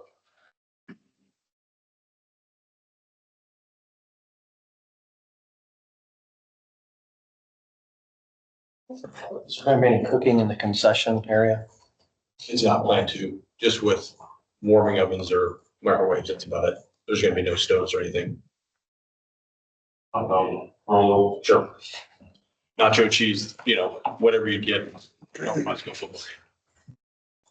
So you're gonna drain it down in the winter then? Yes, sir. We would have to keep the water on, for bathrooms and such, you know, during the winter. But the concession stand would not be operational during the winter months. so your question is, are we draining the entire building down? In the winter. Yeah, no, it will be all year round facility. And that's the reason why we did the physical education side of it, because there will be classes in weightlifting and that sort of thing all year long. But minimal time periods, I guess that makes sense. What's the budget for the project? A few million, yeah, 4 million, What's the cost to bring the water in? 180,000-ish. So 4 million, you said, and 180,000 for the water? I mean, think about this. It's, you know, down that. If you look down the road, how long is that going to be? For what need? For water, if you need more water for the future. What would we need it for? That's what I'm asking you. We need it. Yeah, no, yeah, and so that's thinking through that. If we did, it would make sense. Yeah. But the reality is the only reason that we would need water would be for irrigation. But you're not gonna irrigate from city water because you're not paying, right? So you're dropping wells for that anyways. Hey, bring it. Yeah, yeah. So now if I do this, I gotta bring irrigation water in, plus I gotta bring this water that would just be for this fire hydrant that basically maybe is used at some time.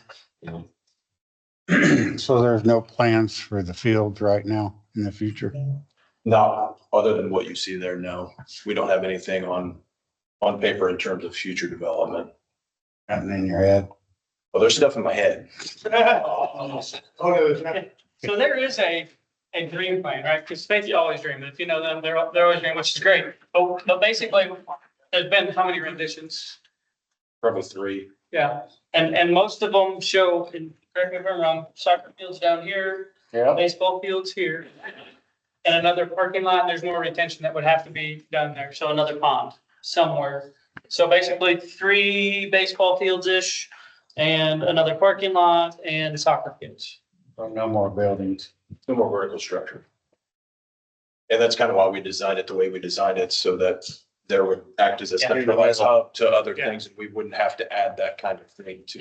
Yeah, it's kind of in the center of that whole property there. Yep. It's even faced backwards from my perspective because a lot of the access is from this side of the building. It's not from the football side of the building. And it's because of future, if at some point they do other. But for the reason, reinforcement, there's not planned to be anything. And if at that point, then they could require a fire hydrant for that building. Would be my thought.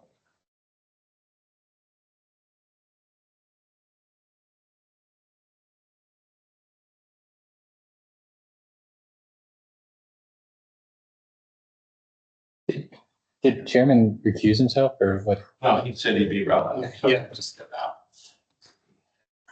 Wait for him to come back? So put Harold in charge. You're in charge. Topic is all. Yeah, I'd say I'm here. Geez, guys.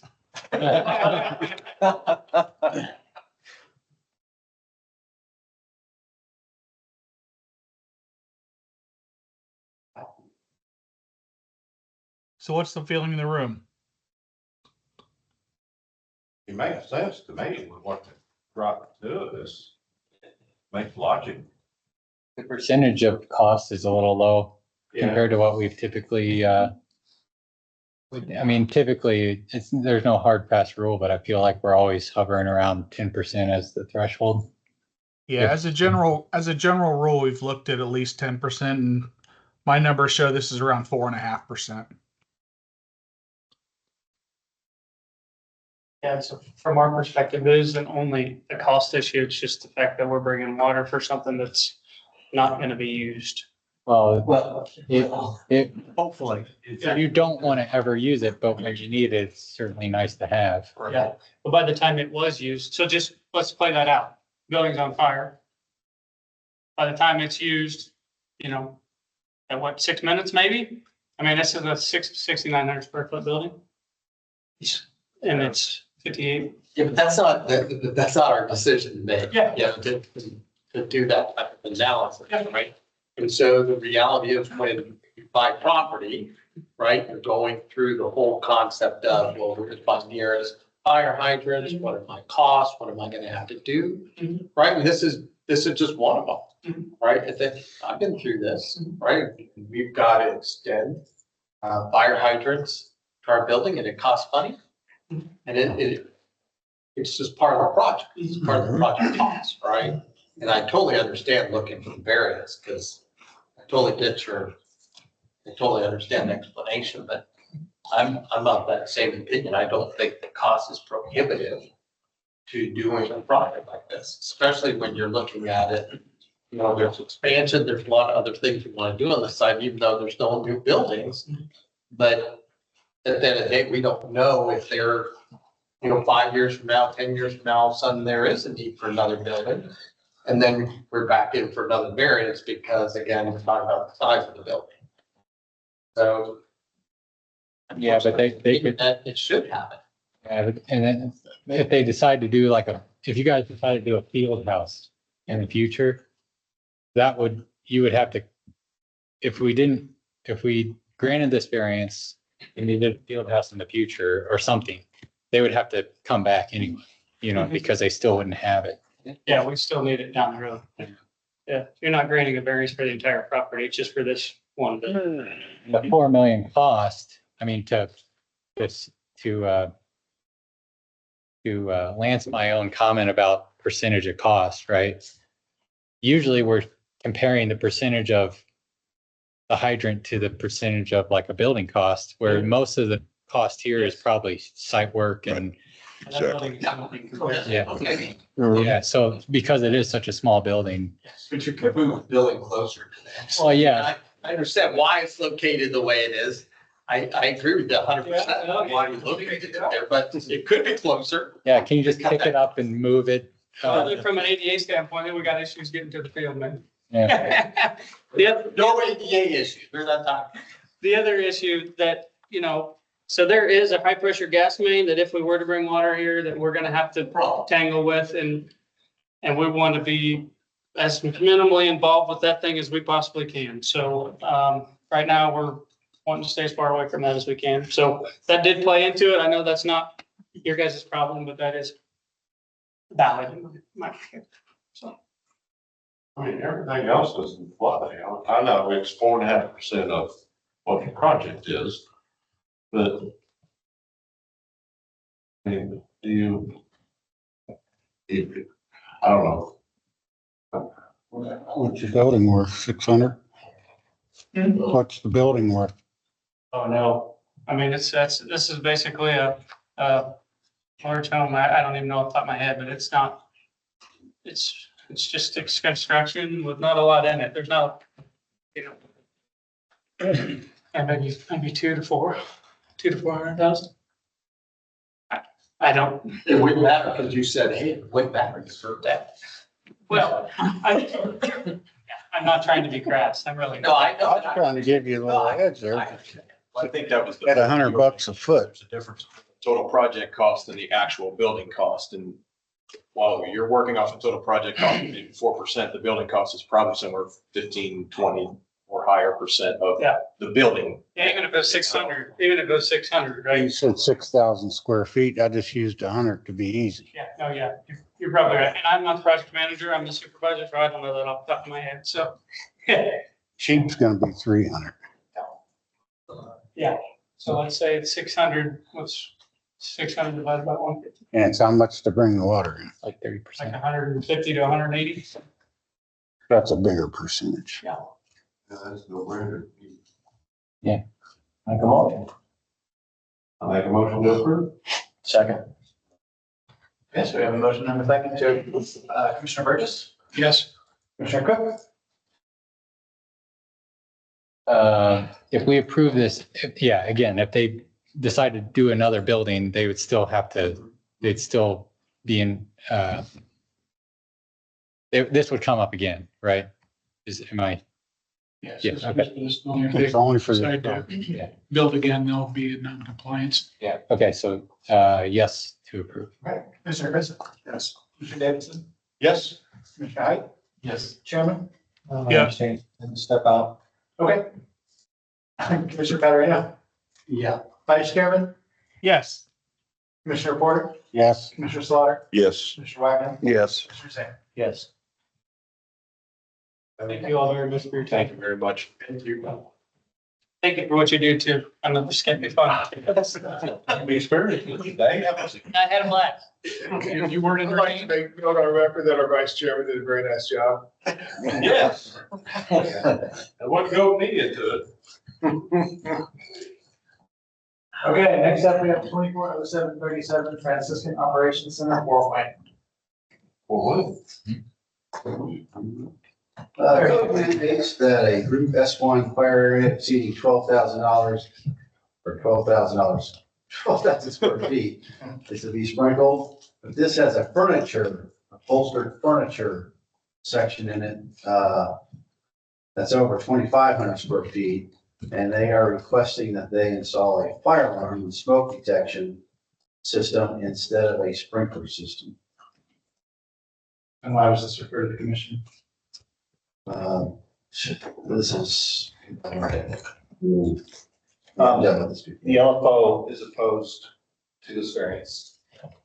So. Forgive me, you said who was opposed? Local fire commission. Okay. Yeah. They left. Well, that is evidence of the fact that Chief Marua and I have had no conversation about this whatsoever. My name is Matt Kelty. I'm an architect, Kelty Tappy Design. Chief Marua, great to see you, of course. I guess I should have been hoping you would abstain, if anything. Well, I had a conversation with this, and I'll let you go ahead, then I'll talk about You it. might get a phone call. I'm teasing. I'll stay for this one. How's a chief? The chief's got support. Commissioner Burgess, congratulations. Good to see you on the commission. So it's an existing building built at various times over the past 80 years. It's a type 2 structure. Plentiful means of grade level, emergency discharge, emergency lighting throughout. The maximum travel distance to the nearest exit would be 92 feet in the structure. It does have a accessory occupancy in the north end, which is an M occupancy. Three direct means of discharge, a fourth adjacent through vestibule. And then the remaining 5 exits around the perimeter of the building, non-combustible construction. But of course, the contents, because of some upholstered furniture and because they deal with apparel in some cases, a lot of material is kitchenwares and other household devices, but there's a fair amount of apparel. Because of the size of the building and some of the complexity in some of the building, it becomes difficult for them to be able to afford a sprinkler system. And so it's our hope that the commission would consider smoke detection and fire alarms in alignment with these abundant grade level means of discharge as a reasonable response to protect the health, safety, and welfare of the folks in the building, which is a fairly low occupancy population. And the M occupancy out front is where you'd have a more significant occupant load, about 100 people. But plenty of means of emergency discharge on grade level. Tony Lay is the executive director of the Franciscan Center. Tony, you want to make some comments? Sure. Thank you for giving me your time today. I'm Tony Lay, executive director of Franciscan Center since 2011. As pertains to this, we run thrift stores in the city of Fort Wayne. Those thrift stores are purely a revenue source for our greater goal. We're not a profit in service to the poor and needy in Fort Wayne. Our outreach to the people of Fort Wayne is over 160, 170,000 a year. And that's between food distribution, health and wellness items, and emergency housing relief. We acquired this building for, and I apologize if I'm wrong, it's either 430,000 or 480,000. June 2nd of last year was our closing. So 400-ish thousand. We had 2 quotes for sprinkler system because what precipitated it, and this is my own ignorance, which I understand is nobody else's fault but mine, in purchasing this building, it was brought to my attention, hey, don't do anything, get fire involved before you start doing things. But at which point, right away, we reached out to 2 local contractors, both very well known in fire protection, one being Current Mechanical and the other being Viking. Current Mechanical's quote was $470,000 for fire protection. Viking came in around $430,000, but that is before access to the city main and riser.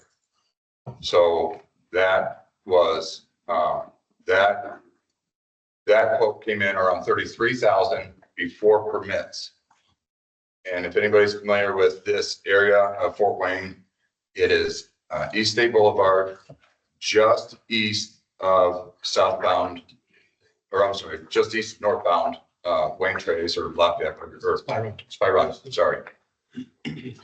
So where it got extra complicated is the westbound lane, which is was 2 lanes, now it is 4 lanes. The city main runs under the westbound lane, which is now used as a turn right only lane. That lane, I don't know the traffic count there. It is a very high traffic count. And at 2:30, it's bumper to bumper traffic till about 4. And then you get a slowdown and then it's bumper to bumper from 5 to 6 again.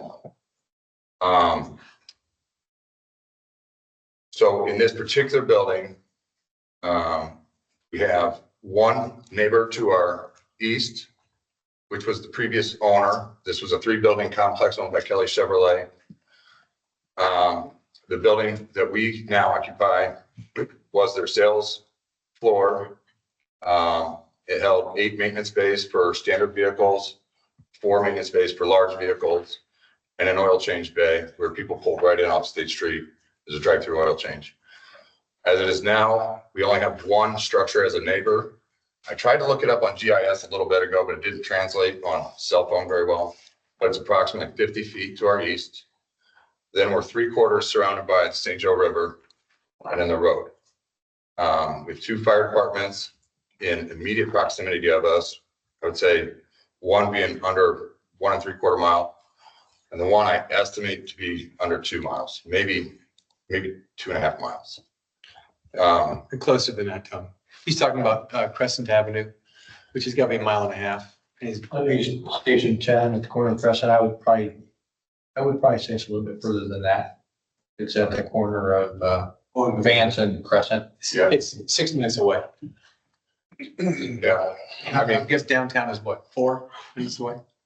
Right up Spy Road. Well, yeah, so that would be in Lafayette in May. They would make that run possibly as well, because that's a 45,000 square foot building, so you got 3 vehicles going there. So we'd have to be 3 engines and 2 ladders headed that direction for us in the structure. Closest one is probably that one. It's probably more like 2.5, something at least.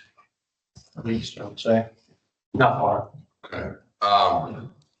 Notwithstanding, we have two fire departments in close proximity. So our motivation for wanting this building to work out as we've laid it out is we don't have room to do our daily operations in the buildings we have. We just have physically run out of room. They don't work. They're not conducive to their original goal, which is to provide the funds we need to run our center.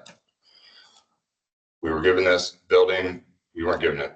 We bought it, but we were given the opportunity to take this building. And then at which point we were going to use this building to as a sorting facility. And as Matt was saying, in this sorting facility, we receive product from our stores that are donated directly to our stores. We bring them in, we sort them. From that sort, it's about a 90% rejection rate. Rejected items are exported. So we have an exporter come in daily to pick up product that we don't use. We have a recycling where just metals, we don't mess with plastics.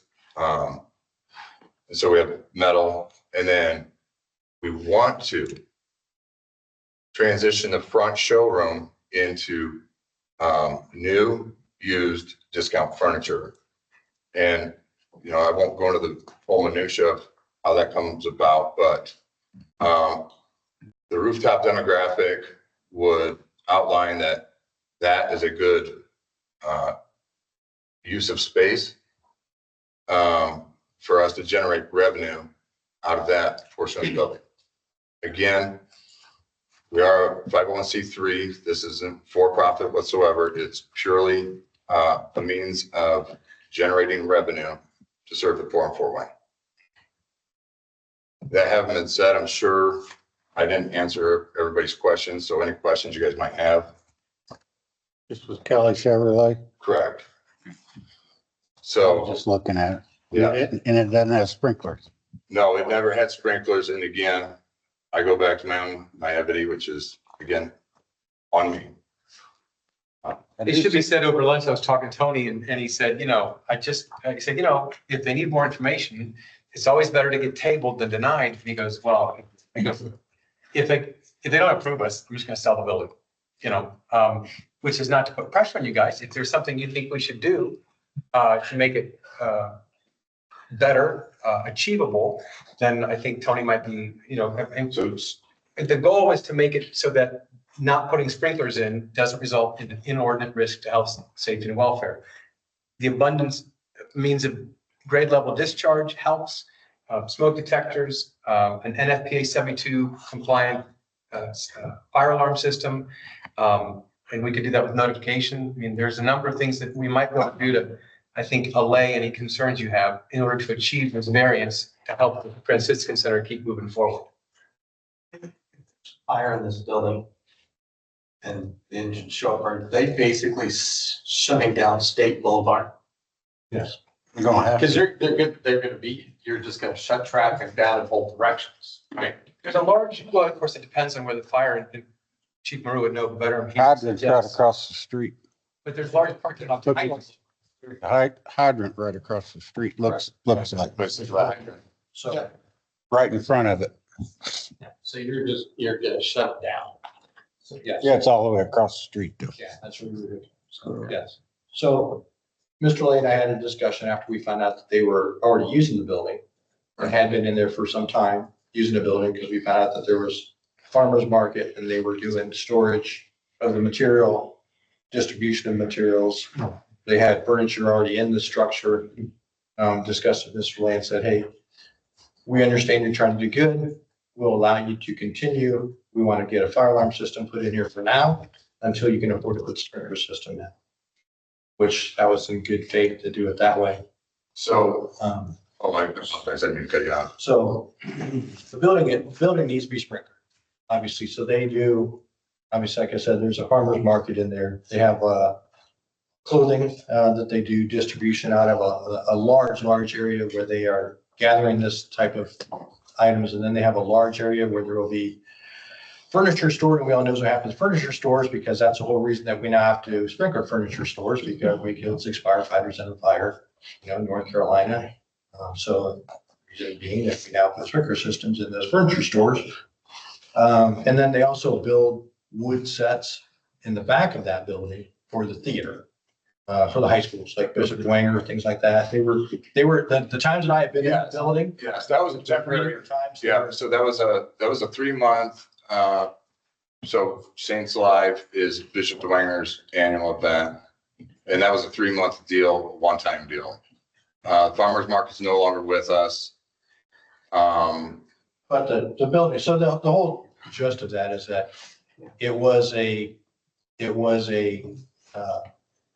sales area for Kelly Chevrolet, which would have been a B at the time when it was built, which did not require a sprinkler system, because a sales floor for a car dealership would have been considered a B. And the maintenance area in that area would have been considered a S1. Well, S1, and it's well over in both houses of the B.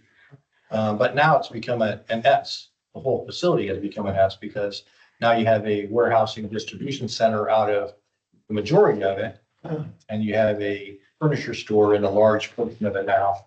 And then at the times that I've been in the building, we're building sets. And I don't know what you plan on doing with that area, all back there. I don't know if the school will ask you again if they can build sets, because obviously they don't have room at Dwenger to build those kind of sets. Right, so yeah, I know the people in charge over there right now, and so basically, the distribution part, correction, the sorting part is kind of migrated into that area as a matter of convenience. Not to say we can't migrate back. Which area? Right here. Okay. So yes, so. That extends your storage area even larger. So, yeah, so in this procedure at large, when we went to reach out to a grantor about the alarm, smoke detection, fire detection, it was at a pretty significant cost, far more money than we had. So they're like, okay, go to your variance meeting, and if the variance is granted, then we can grant this amount, which is around $38,000. So they could grant that funding for this, for fire and smoke protection. So Pro bono, or what's that? what you're saying? I'm not following through what you're saying. He's saying you got a grant that they said, if you get the variance, and the variance that you get requires to install a smoke detection fire alarm system, they'll help pay for the cost of this smoke detection and fire alarm system. We granted some variance. I was asking if that was pro bono to put that fire alarm system, because there are times in the past that we have allowed to install a sprinkler system over a time period, but every time we've done that, we've had them put in a fire alarm system up until that sprinkler system gets put in. Yeah, so the smoke and fire that we have a quote on is through Simplex Security, and it'd be a monitored system. The reason why we did Simplex is because we do business with them in our other buildings. So, so when that price point, and that it wasn't a surprising price point, we kind of knew. So, I go to a grantor who we write grants to, and they're like, okay, let me see your whole project. And so here's the project. They're like, okay, if you are granted a variance on water, then we can take care of the smoke and fire protection for you. So the things we did on our own, without grant, so we handled everything we could handle through our funding.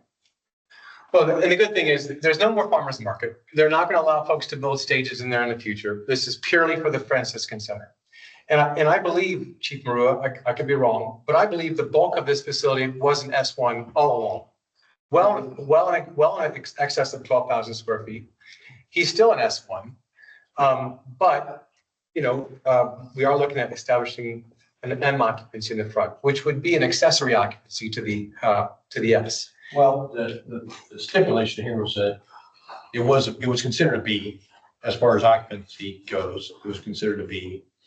We know that because it was Kelly Chevrolet, so it was a B at the time when it was built. But it's now S. But the other portion of that is that he has now added the furniture area. Yeah. And that furniture area is what really hits it, says, okay, you need to be sprinkled because you're having all this area of furniture. Sure. Go ahead. Okay. Yeah. So what is changing occupancy and use in this The building? front room was a B occupancy where they had car showroom. Yeah.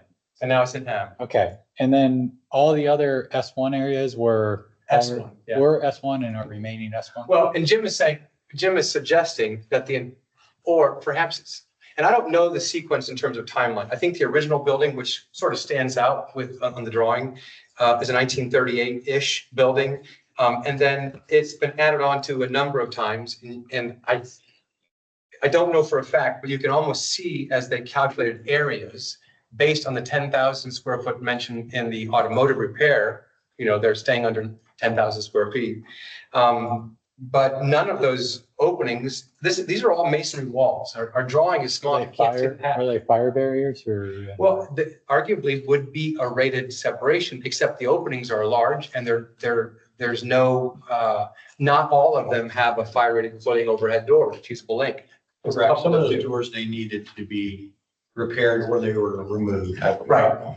So there's no fire separation. It's a single fire area right now, and it was an S, it is an S. I mean, even if Tony was told, look, you put the rated coiling overhead doors shutters back in, then we'll consider granting you a variance. Well, Tony's like, geez, you know, you're looking at $100,000 worth of coiling overhead doors. Yeah. So we've been damned with faint praise. It helps, but it doesn't help enough. For him, what he needs is to overcome the hurdles to health, safety, and welfare by fire alarms, smoke detectors and fire alarms, grade level discharge, emergency lighting, so that even those few workers who are in there, and I'm saying a dozen or so workers doing the sorting work, are not in a position of inordinate risk. So, the entire S1 area, if we say it's all one fire area, is approximately 30,000 square feet. Sure. So 5,000 over the 20 or 6,000 over the 24 limit. For a storage area, it's 12,000 square feet. A single fire, yeah. So Yeah, the combined is 20. And there were fire rated doors, a separate building, but those fire rated doors are no longer there, or no longer working. Okay, so we're about double the fire area for S1. Well, Where spring, 45,000 square feet is what the building is. Just under 45,000 square feet is what the size of it is. but I'm saying, for the S1 area where, 18,000 square feet over the 12,000. Okay, that's fact number one that I wanted to point. Fact number two is the mercantile area, which is going to house furniture and mattresses or whatever.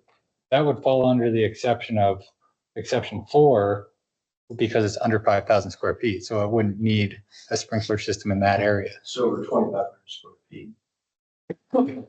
That's 2,500 square feet if you're looking for furniture and Condition 5, top of the right-hand side.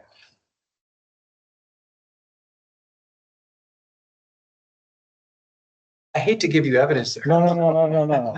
I'm saying that the where you're going to be displaying it. Oh, is in the M.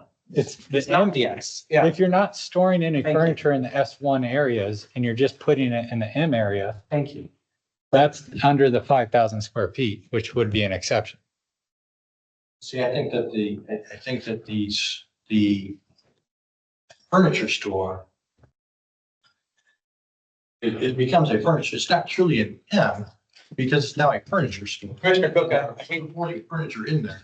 I mean, there's furniture in there now. it's a non-separated mixed use. Large furniture area. So we're There's no. Oh, it's not separated. Okay, okay, so the more stringent one control, okay. Now. Yeah. It could be because of the masonry walls that go around there, we could separate the M effectively. You'll notice in the drawing, you can actually make out slightly where the masonry, the line of the masonry walls are. If we could classify that as a fire rated separation and put in the rated openings, block in some openings that we don't need. There's an abundance of openings in that stupid wall.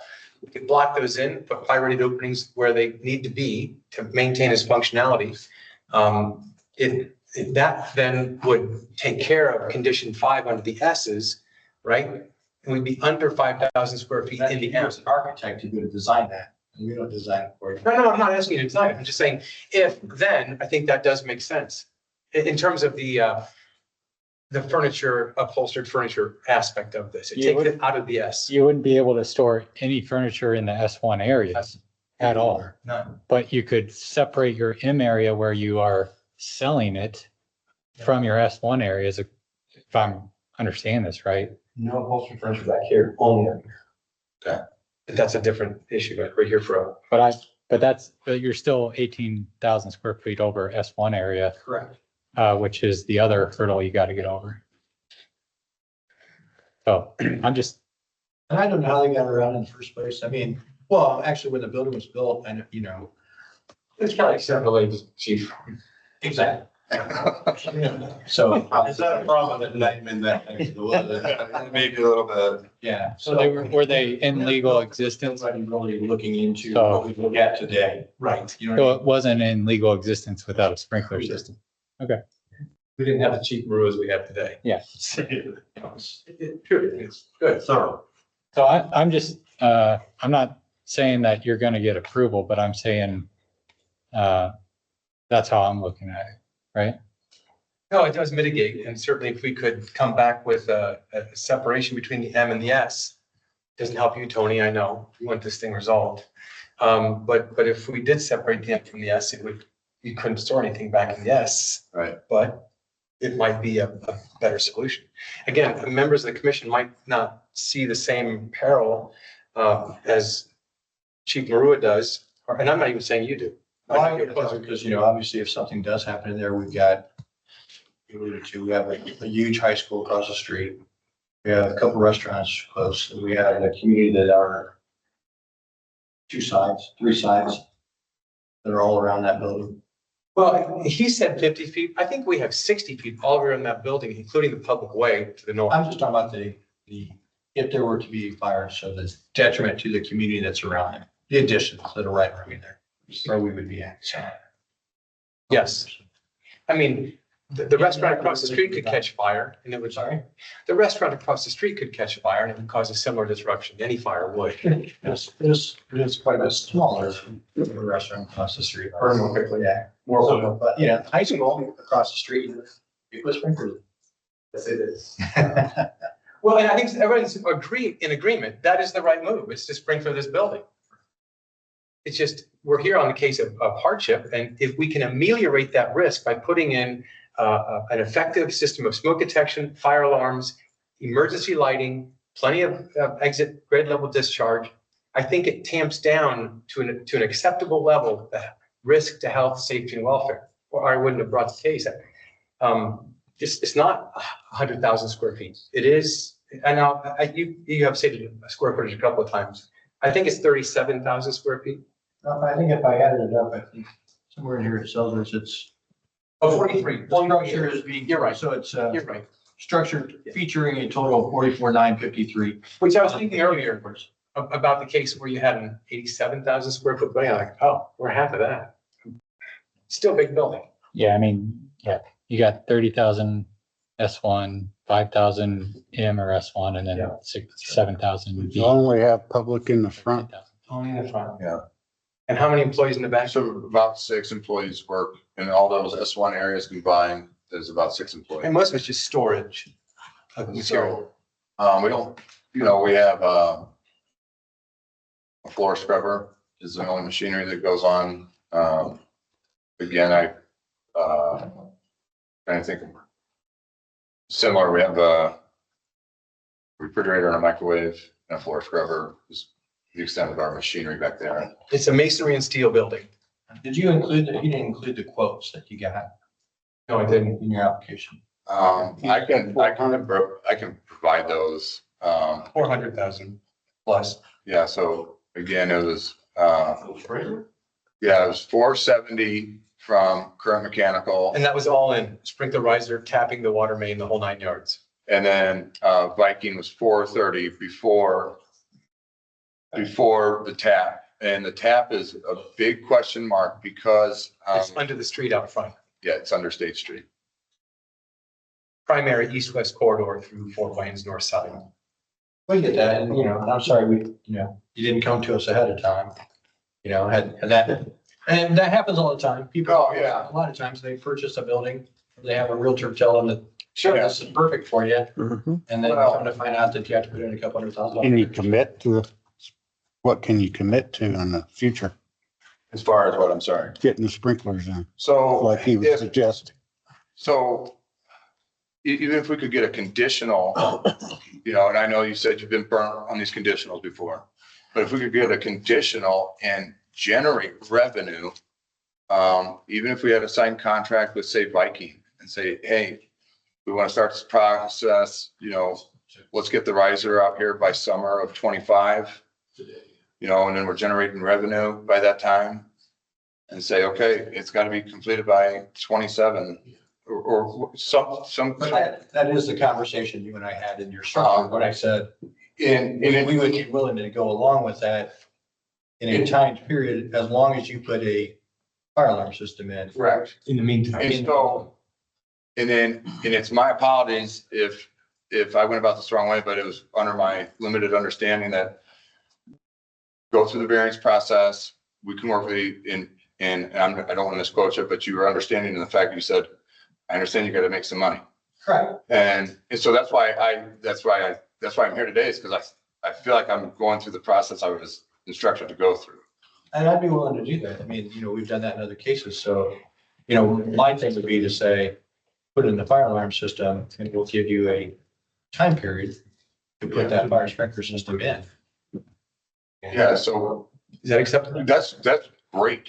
Yeah, I mean, that's exactly. I mean, from our life safety, we've got 6 people to take care of in there. And it, like you said, you gotta have a system in there for at least that and the public in the front.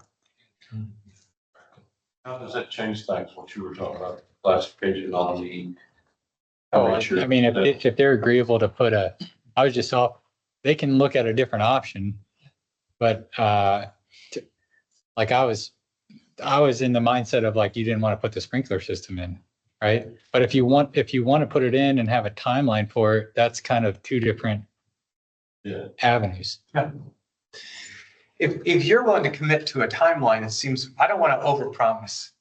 Right. So in all reality, it's my full understanding that in time, we can generate this project and have it done.